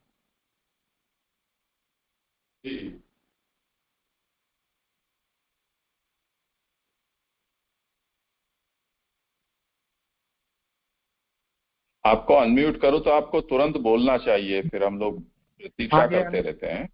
मौली अग्रवाल को मैंने अनम्यूट किया है, वो बोल नहीं रहे हैं।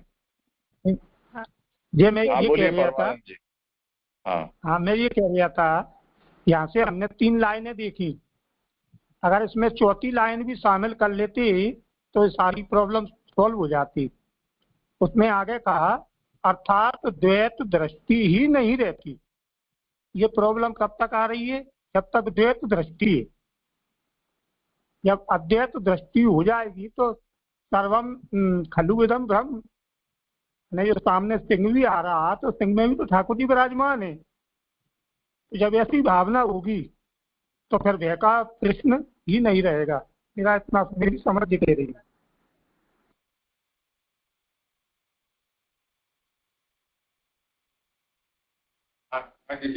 हमने जो अभी विचार किया था वो भय के तात्पर्य से किया था कि भय तो कैसे भय, और आप जो बता रहे हैं वो तो जीव के एंगल से आप बता रहे हैं। तो इतना भेद है। अभी जो विचार हुआ था वो भय के तात्पर्य से हम लोग ने विचार किया था, और आगे की जो पंक्ति आती है वो तो मुझे लगे कि अपने जीव के एंगल से हो रही हो। सही बात। वो देखिए ठाकुर जी काल के भी काल हैं, काल के भी काल हैं। तो काल जो है वो भी भगवत स्वरूप है। जब हमारी भगवत स्वरूप आत्मा दृष्टि होगी तो फिर काल क्यों दिखेगा? दिख रहा है तो भी अगर भगवत स्वरूपात्मक दृष्टि होगी तो वह स्वयं खत्म हो जाएगा। जैसे एक उदाहरण में आता है वल्लभ दास जी के वार्ता साहित्य में, उनके सामने सिंह आया तो सिंह को देखकर उनकी भगवत दृष्टि हुई और उन्होंने कहा जय हो महाराज नरसिंह भगवान की। तो सिंह वहां से पधार गए तो भय खत्म हो गया ना। मेरा ये कहना है। ये परमानंद जी आप अलग बता रहे हैं, उनका जो है कल्पेश भाई का प्रश्न अलग था, उसका उत्तर का समाधान सही हो चुका था वहाँ। आप जो पैरा जो अलग बता रहे हैं वो अलग है। नहीं, मैं तो इसलिए संगति जोड़ रहा हूँ, उसमें लिखा है अर्थात द्वैत दृष्टि ही नहीं रहती।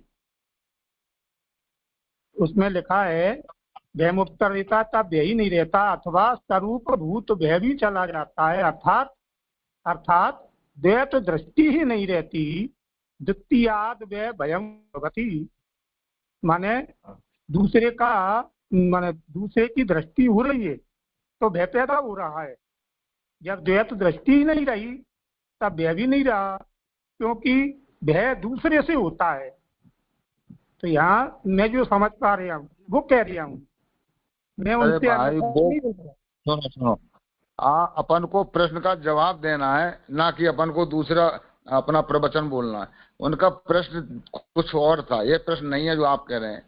प्रश्न उनका ये था कि भय जो है भगवान नाम से भयभीत कैसे हो जाता है, ये प्रश्न था उनका, ये नहीं है जो आप कह रहे हैं। वो तो ऊपर ही उसका समाधान अलग प्रकार से हो चुका है। जय ने अच्छा कर दिया। आप जो कह रहे हैं वो नीचे अलग कह रहे हैं। शब्दों को वापस लेता हूँ, कोई दिक्कत नहीं, ये शब्द नहीं कह रहे हम आपसे, ये नहीं बोलिए आप। अपन तो स्टूडेंट हैं, अपन से 50 गलतियां होंगी। जैसे हमारे गुरु हैं वो सभी अपने आप क्षमा करते हैं। आपको शब्द वापस लेने वाले शब्द बोलने की जरूरत ही नहीं है।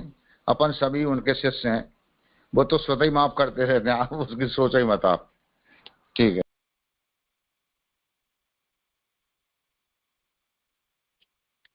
जैसे एक प्रश्न था, प्रणाम।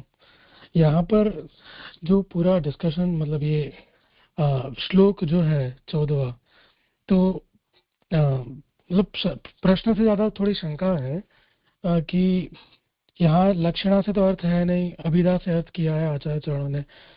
तो जो कहा गया कि कोई भी प्राणी, मतलब एक्सक्लूसिवली कोई भी, सर्प हो या फिर मनुष्य हो, और सिर्फ उच्चारण करना है, समझना भी नहीं है, सिर्फ उच्चारण करने से विशेष रूप से मुक्त हो जाता है। तो थोड़ी शंका इसलिए हो रही थी कि जैसे मतलब फिर क्या इसे हम ऐसे समझेंगे कि जिन्होंने भगवत नाम का उच्चारण किया हो, जो भी मनुष्यों ने, वो क्या जीवन मुक्त हो गए सारे के सारे? क्योंकि वो ऐसे लगता है बात जैसे चली, तो और ऐसा लगता नहीं है क्योंकि संसार का आवेश तो रहता ही है। तो फिर ये वचन तो अन्यथा है नहीं, भागवत भी कह रही है और आचार्य चरण भी आज्ञा कर रहे हैं। तो फिर इसे समझे कैसे कि क्या जीवन मुक्त नहीं है? तो ये बात सिर्फ एक्सक्लूसिवली कोई और के लिए हो रही है जो आगे चलेगी टॉपिक 15वें श्लोक से, या फिर ये कैसे है? मतलब कोई भी प्राणी कह दिया ना, इसलिए थोड़ा वो लग। नाम का महात्म्य बता रहे हैं। अब भगवान चाहें तो वो महात्म्य किसी अधिकारी विशेष के सन्मुख प्रकट करें भी, जैसे अजामिल के प्रसंग में आपने उसको प्रकट किया था।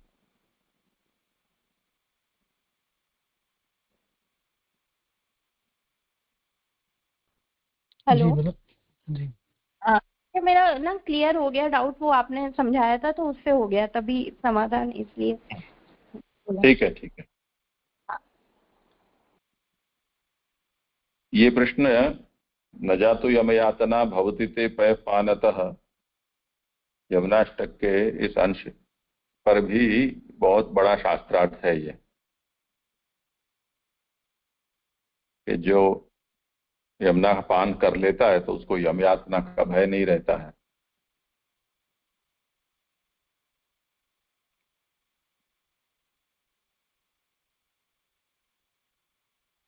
पर जैसे यमुना में असंख्य जलचर पैदा होते हैं, यमुना में ही वो बसते हैं और उसी में वो उनका शरीर शांत भी होता है।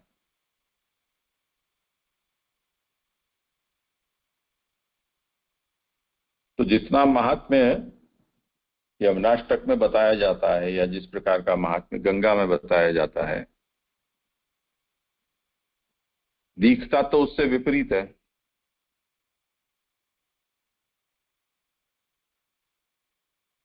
तो इसका समाधान कैसे करें?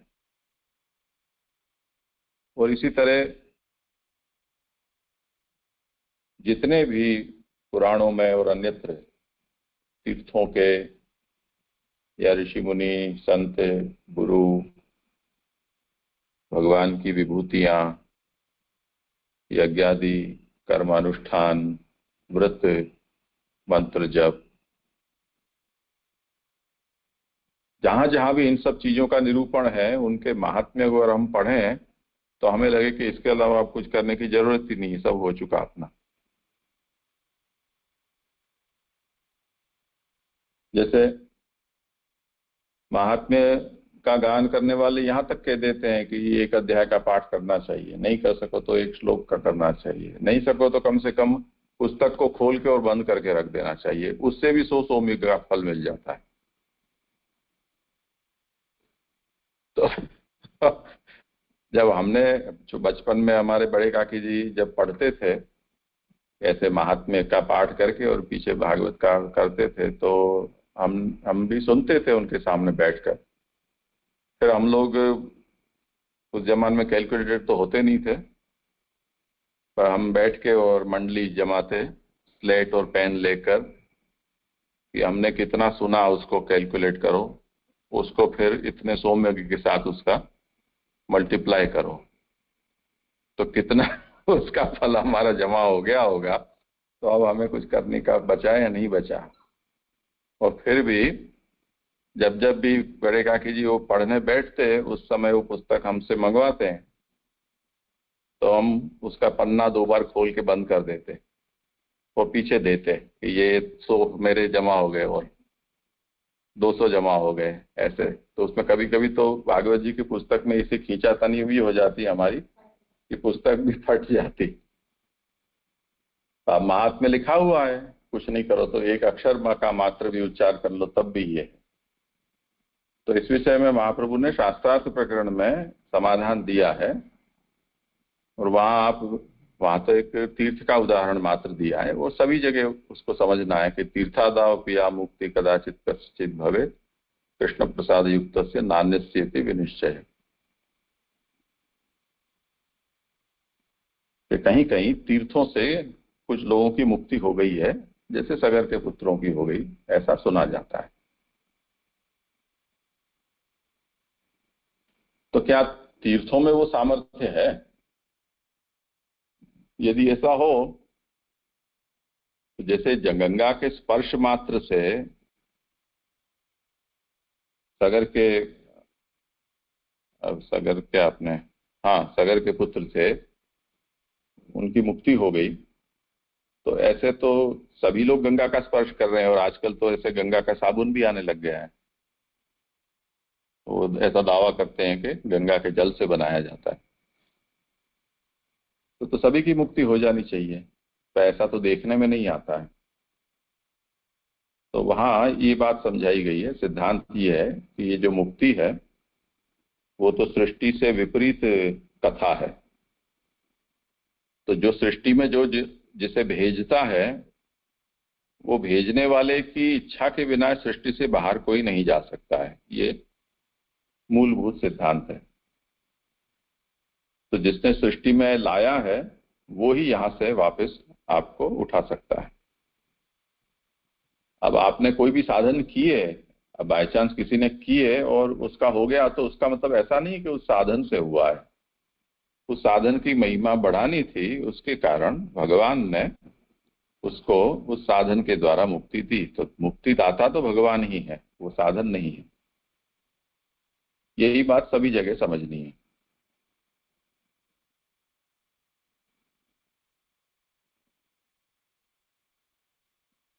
क्लियर हुआ? अचल को कुछ कहना है क्या? जैसे आगे का क्रम जैसे मेरा था तो... बिल्कुल आवाज नहीं आ रही है। हेलो, जैसे अभी आवाज आ रही है? अचल तुम्हारी आवाज नहीं आ रही है, बहुत बहुत ना के बराबर आ रही है। ठीक है, आगे जिनका क्रम हो करो। आ रहा वो अचल का ही क्रम है। जरा मोबाइल को ठीक कर लो, उसका स्पीकर निकालो या कुछ करो उसको। मतलब वो चलो आप जो ईयरफोन लगा लो।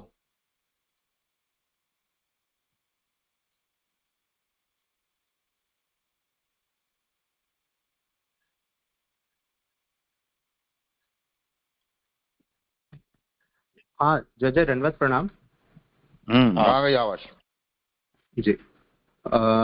आगे का क्रम 15 से 17 श्लोक तक मेरा है। इसमें सर्वप्रथम शास्त्रार्थ जो महाप्रभु जी ने बताया कि प्रभु की आनंद रूप लीला स्कंद। अरे वो तो कर चुके हैं अचल, वो नहीं, अब तो जहाँ श्लोक है वहीं से करवा रहा हूँ। अच्छा हर बार इतना मत। 15वें श्लोक की उत्थानी का यह तो उचित है। अभी इसमें नाम का महात्म्य चल रहा है 13 से 16वें श्लोक तक। यह तो उचित है, परंतु यहाँ प्रश्न होता है कि जिनमें नामोच्चारण का सामर्थ्य ही न हो, ऐसे वृक्ष पशु आदि कैसे मुक्त हो सकेंगे? उत्तर देते हैं, यत् पाद संश्रयाः सूत ऋषयः प्रशमायनाः सद्यः पुनन्तुपस्पृष्टाः स्वरधुन्यापोनुसेवया।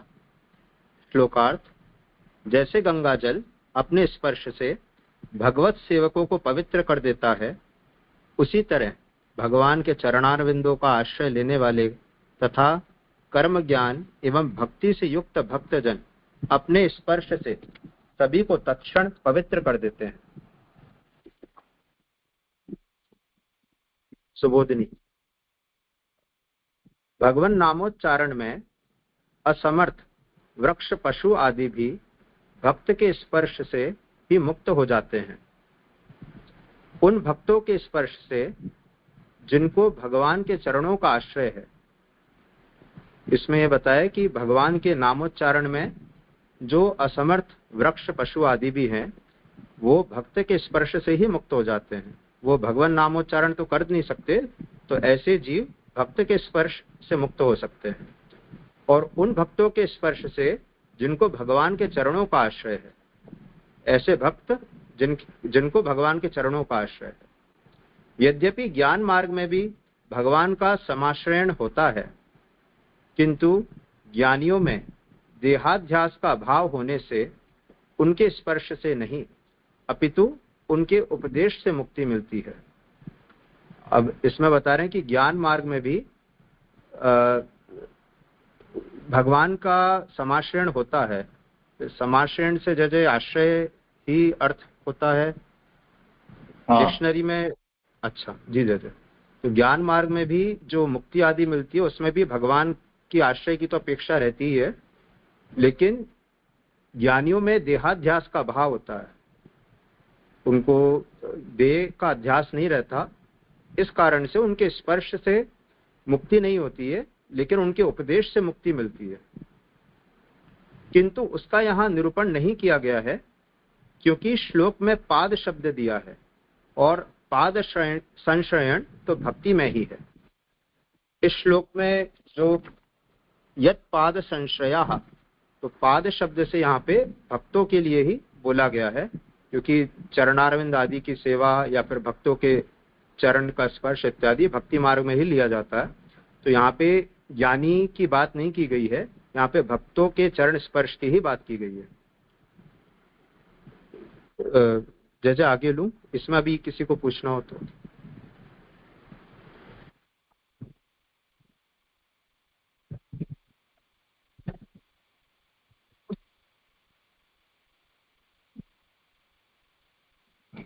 करो जी जी। यहाँ संश्रया हमें सम उपसर्ग से गुरु का जो आश्रय लिया जाता है, उस प्रकार के आश्रय से यहाँ अभिप्राय नहीं है, अपितु भगवत चरणों में सर्वतो भावेन लिए जाने वाले आश्रय का यहाँ उल्लेख किया गया है। अब यहाँ पे जो संशया शब्द लिया है, उसमें सम उपसर्ग से गुरु का आश्रय लिया जाता है, इस प्रकार का वहां पे अर्थ नहीं लेना है। लेकिन जो भगवान के चरणों में सर्वतो भावेन, सर्व प्रकार से जो आश्रय किया जाता है, वहां यह अर्थ लिया गया है, क्योंकि गुरु का आश्रय विद्या अध्ययन अथवा उपदेश ग्रहण तक ही सीमित है, सर्वदा नहीं। हे सूत, इस संबोधन से यह अभिप्राय है कि भक्ति मार्ग में पावन कर देने का जो अचिंत्य प्रभाव है, उसका आपको भी, सूत को भी अनुभव है। अर्थात शूद्र होते हुए भी आप अपने में भगवान नाम से पवित्रता का अनुभव करते हैं। स्तुत होते हुए भी महापुरुष की कृपा से आप ब्राह्मणों के साथ उनके यज्ञ आदि में भी अच्छे प्रकार से व्यवहार में सम्मिलित हैं। अब इसमें यह बताया कि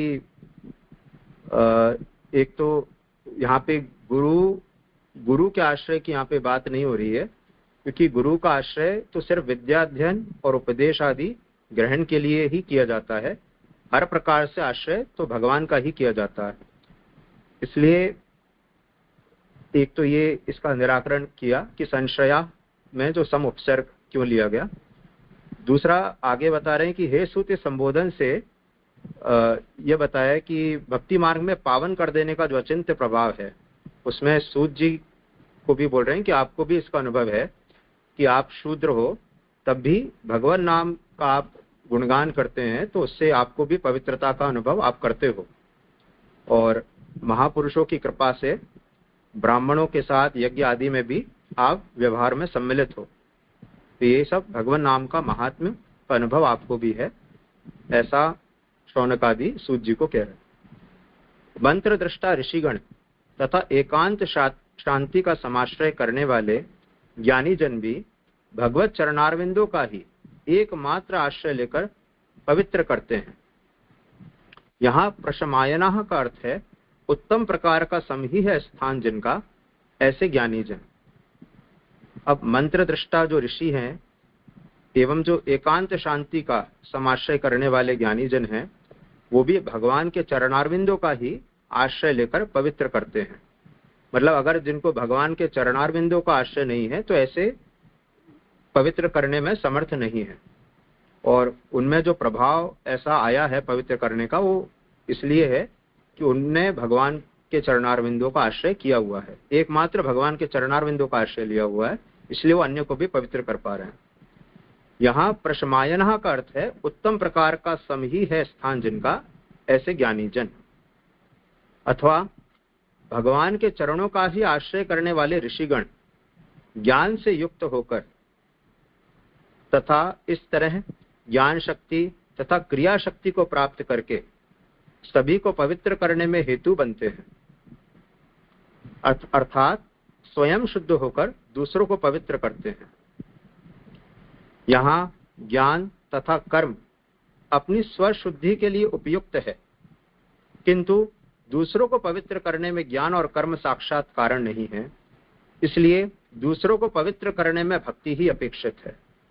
ऐसे भक्त समीप में देह के केवल स्पर्श मात्र से, संबंध मात्र से पवित्र कर देते हैं।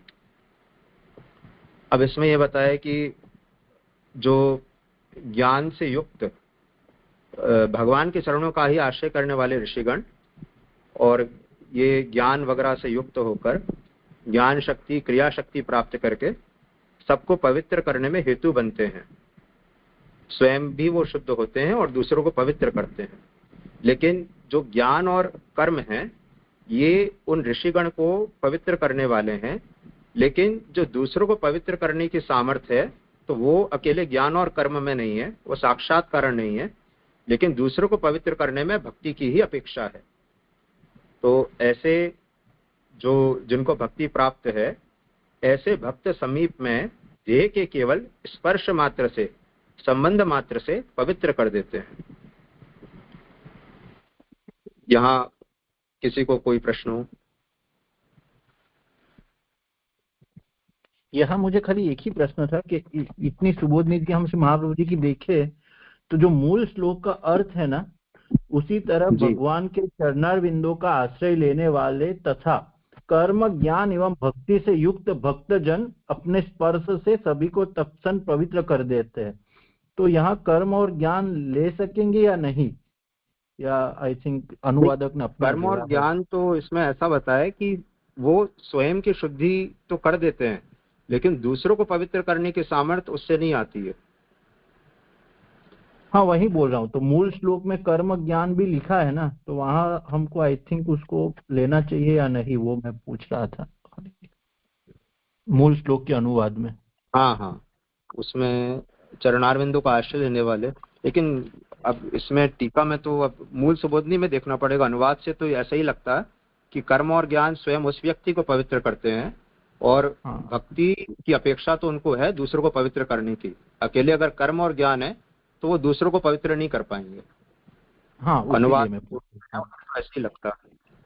नहीं, वो इसमें भी आगे तो लिखा ही है, क्योंकि अथवा करके अथवा भगवान के चरणों का ही आश्रय करने वाले ऋषिगण ज्ञान से युक्त होकर तथा इसी तरह ज्ञान शक्ति तथा क्रिया शक्ति को प्राप्त करके सभी को पवित्र करने में हेतु बनते हैं, अर्थात स्वयं शुद्ध होकर दूसरों को पवित्र करते हैं।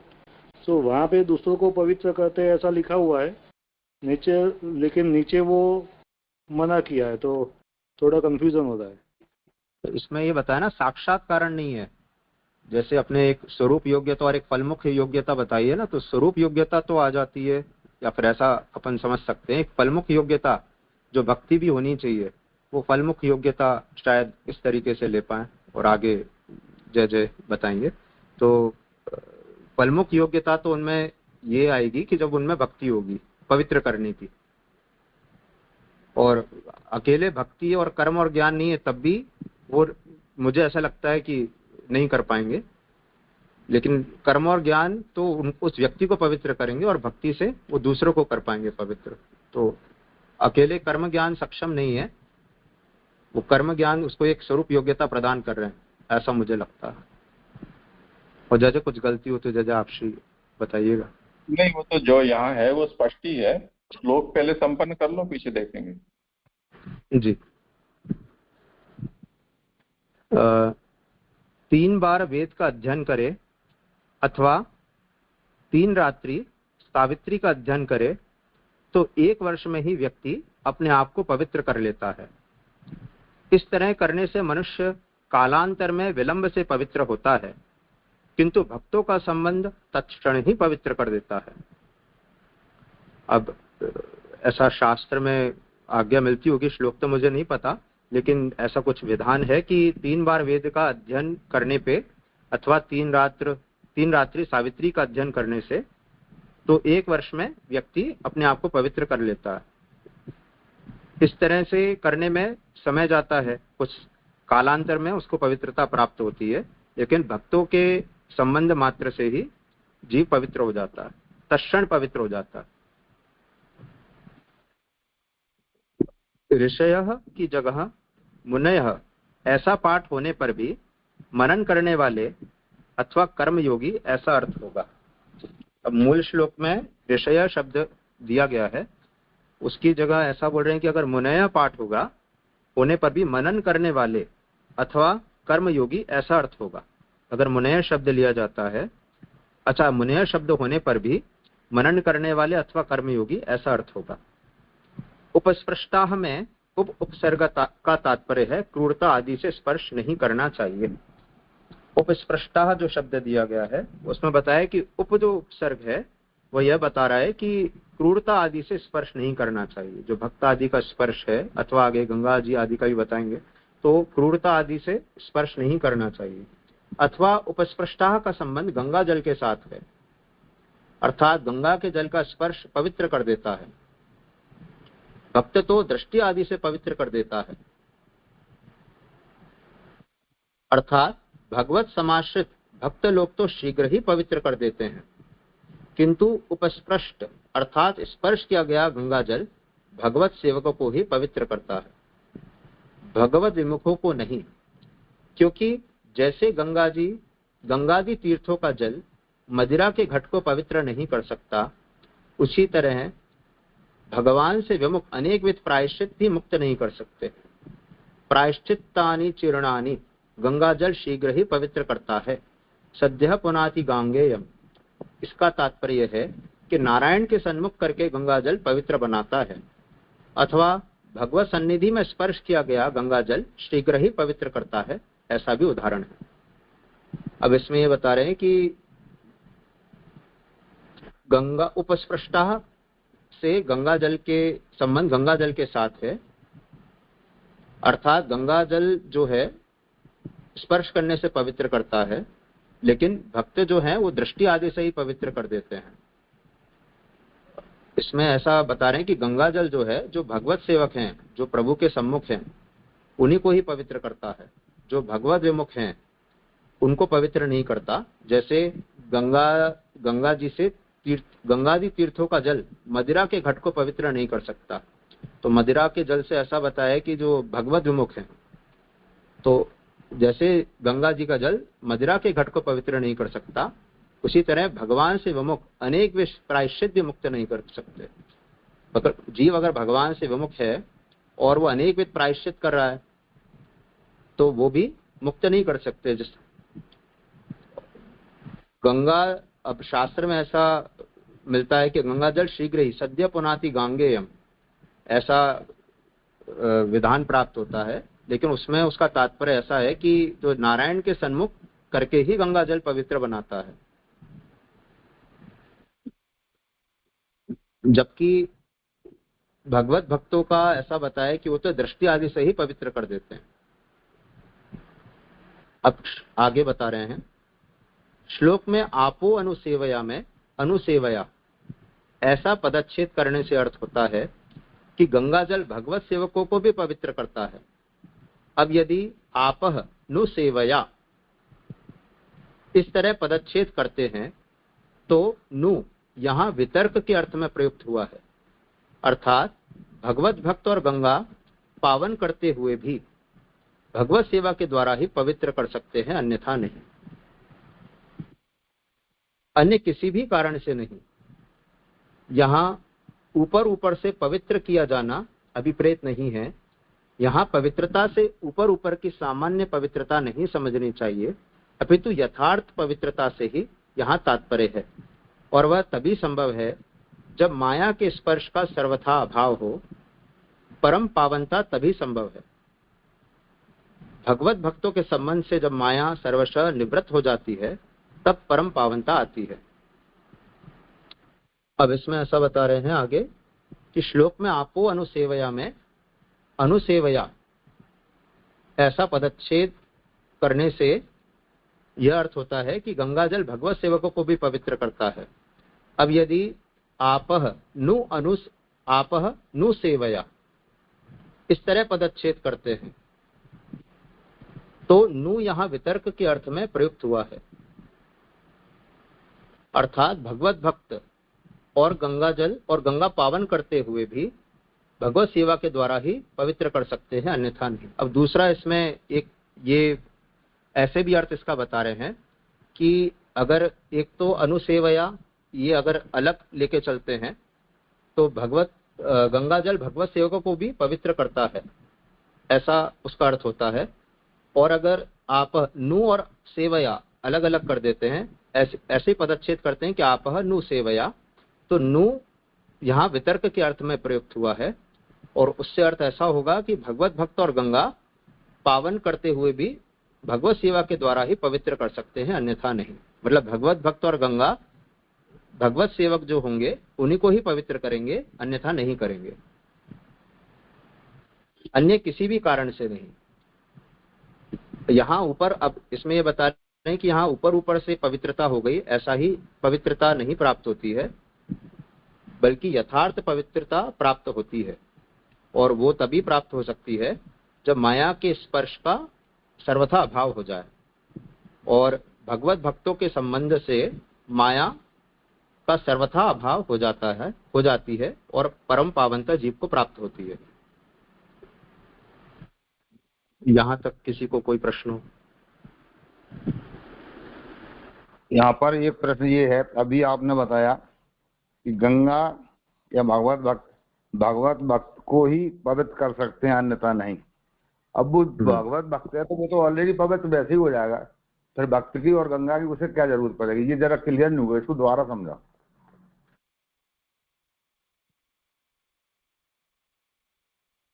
भगवत, अब उसमें गंगा जल का जो जैसे महात्म्य ऐसा बताते हैं कि सारे जो दोष हैं वो दूर हो जाते हैं। भगवत सेवक हैं फिर भी उसमें ऐसा नहीं कि सारे उनके दोष दूर हो चुके हों।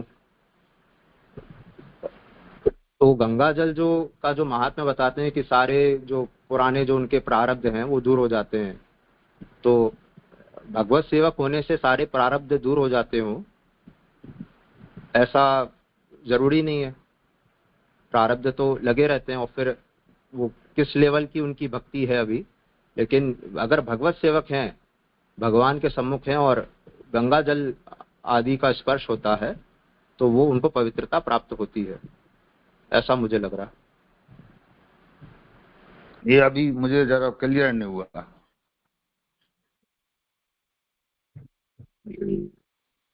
जय जय आपसी।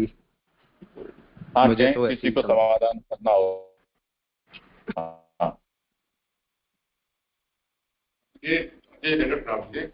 ये आप ऐसे समझ में आ रहा है, जैसे ऊपर समझाया है कि जो भक्त यानी जो भगवत समाश्रित भक्त हैं उनको भगवत भक्त उनको पवित्र करते हैं, यानी कि वो उनको प्रभु में, ठाकुर जी में, प्रभु में आस्था वगैरह है, लेकिन अभी उस प्रकार से भक्त नहीं बने कि जिससे वो दूसरों को पवित्र करें, लेकिन प्रभु के समाश्रित यानी आश्रित है उस प्रकार के लोगों को या उस प्रकार के यानी भक्त को ये भगवत भक्त पवित्र करते हैं। ऐसा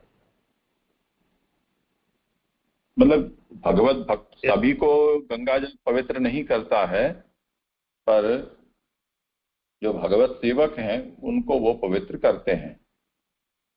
इसमें अस्पष्टता क्या है? आपका क्या कहना है कि वो तो स्वयं पवित्र हैं? यूं? हाँ जी, यही मेरे समझ है, क्योंकि भक्त की कैटेगरी तो बताई नहीं है। भक्त शब्द बोला केवल कि भक्त को ही पवित्र करते हैं, उसमें ये नहीं बताया निम्न कोटि के, मध्यम कोटि के, उच्च कोटि के भक्त हैं, उनको किसको पवित्र कर रहे हैं, ये तो बताया नहीं है।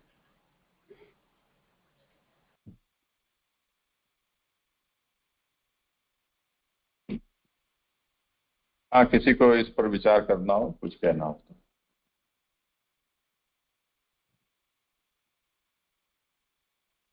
जैसे मुझे एक प्रसंग याद आ रहा है वार्ता जी का, सही गलत आपसे बताइएगा। जैसे गिरधर जी का ऐसा बताया ना, एक आया कि वो उनको ठाकुर जी की लीला का अनुभव करना था, तो महाप्रभु जी की पलंगड़ी के सम्मुख उनको ब्रह्म संबंध कराया गया। तो ब्रह्म संबंध कराते तो समर्पण तो उनको हो ही जाता, लेकिन महाप्रभु जी के सम्मुख उनको कराया गया कि विशेषकर उनको शीघ्र फल प्राप्त हो, तो एक विशेष उसका महात्म्य है।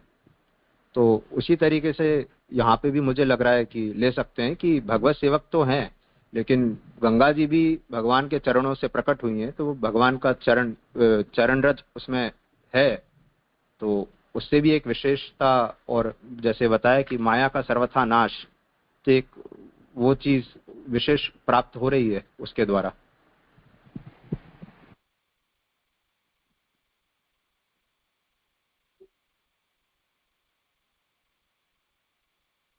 इसमें पूरा जो पढ़ोगे तो इसको थोड़ा ज्यादा स्पष्ट हो जाएगा। विवेचन थोड़ा लंबा हो गया है, उसके कारण थोड़ी अस्पष्ट ज्यादा है। देखो जी जगह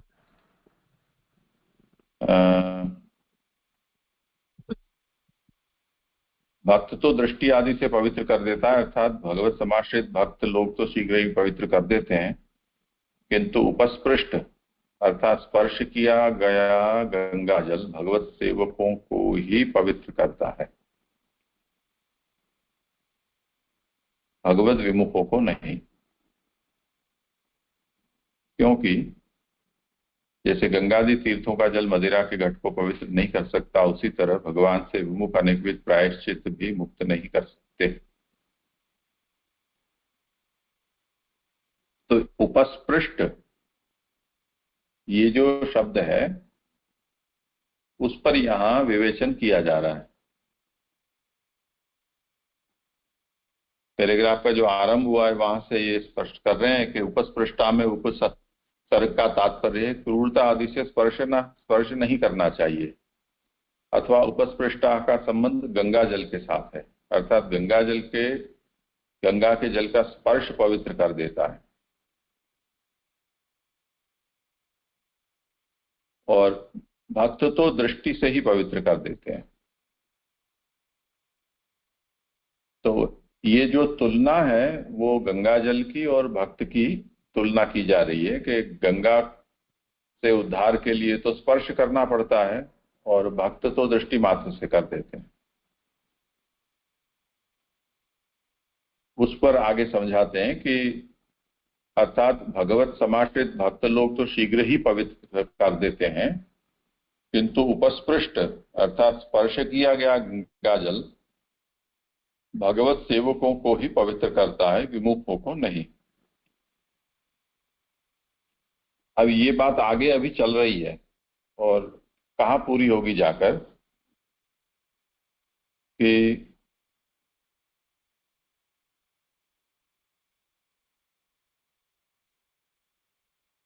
ये जो नू उपसर्ग की बात आई ना,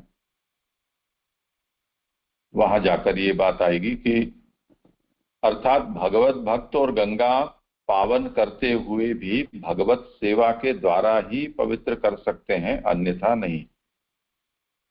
ये जो 2 नंबर जो लिखा हुआ है उससे पहले जो ये पंक्ति आ रही है वहां इसका समापन हो रहा है, ये विचार का। और समापन से तात्पर्य ये है कि भगवत सेवकों को ही पवित्र करते हैं, इसका मतलब गंगा जी प्रथम उनका उपस्पर्श करने वाले को भगवत सेवक बनाती हैं और उसके द्वारा उसे पवित्र करती हैं। तो गंगा का उपस्पर्श करने वाला यदि भगवत सेवक नहीं बन पाया तब फिर वो पवित्र नहीं रहेगा। ये विवेचन में थोड़ा विस्तार अधिक हो गया, उसके कारण ये समस्या आ रही है। मूल में सहज है, गंगा जलानी अनुसेवया पुनंति भगवत सेवकानेव पुनंति इत्यर्थः। गंगा जल जो है वो अनुसेवा से पावन करती हैं, पवित्र करती हैं, और वो भी भगवत सेवकों को ही पावन करती हैं। नारायण सम्मुखीकरण द्वारा पुनंति, इसका तात्पर्य ये है कि गंगा पान करने वाले में वो नारायण के सम्मुख करते हैं और तद्वारा उनका पावनीकरण होता है, ऐसा महाप्रभु अभिप्राय बताते हैं। तो आपने जो कंवर जी ने प्रश्न किया था उसका ये समाधान है। जी ये अच्छा क्लियर हो, अच्छा हो गया। और उसमें ये भी पुरुषोत्तम जी ने बताया है कि ऐसी भी सामर्थ्य गंगा में इसलिए आई है कि जो यमुनाष्टक में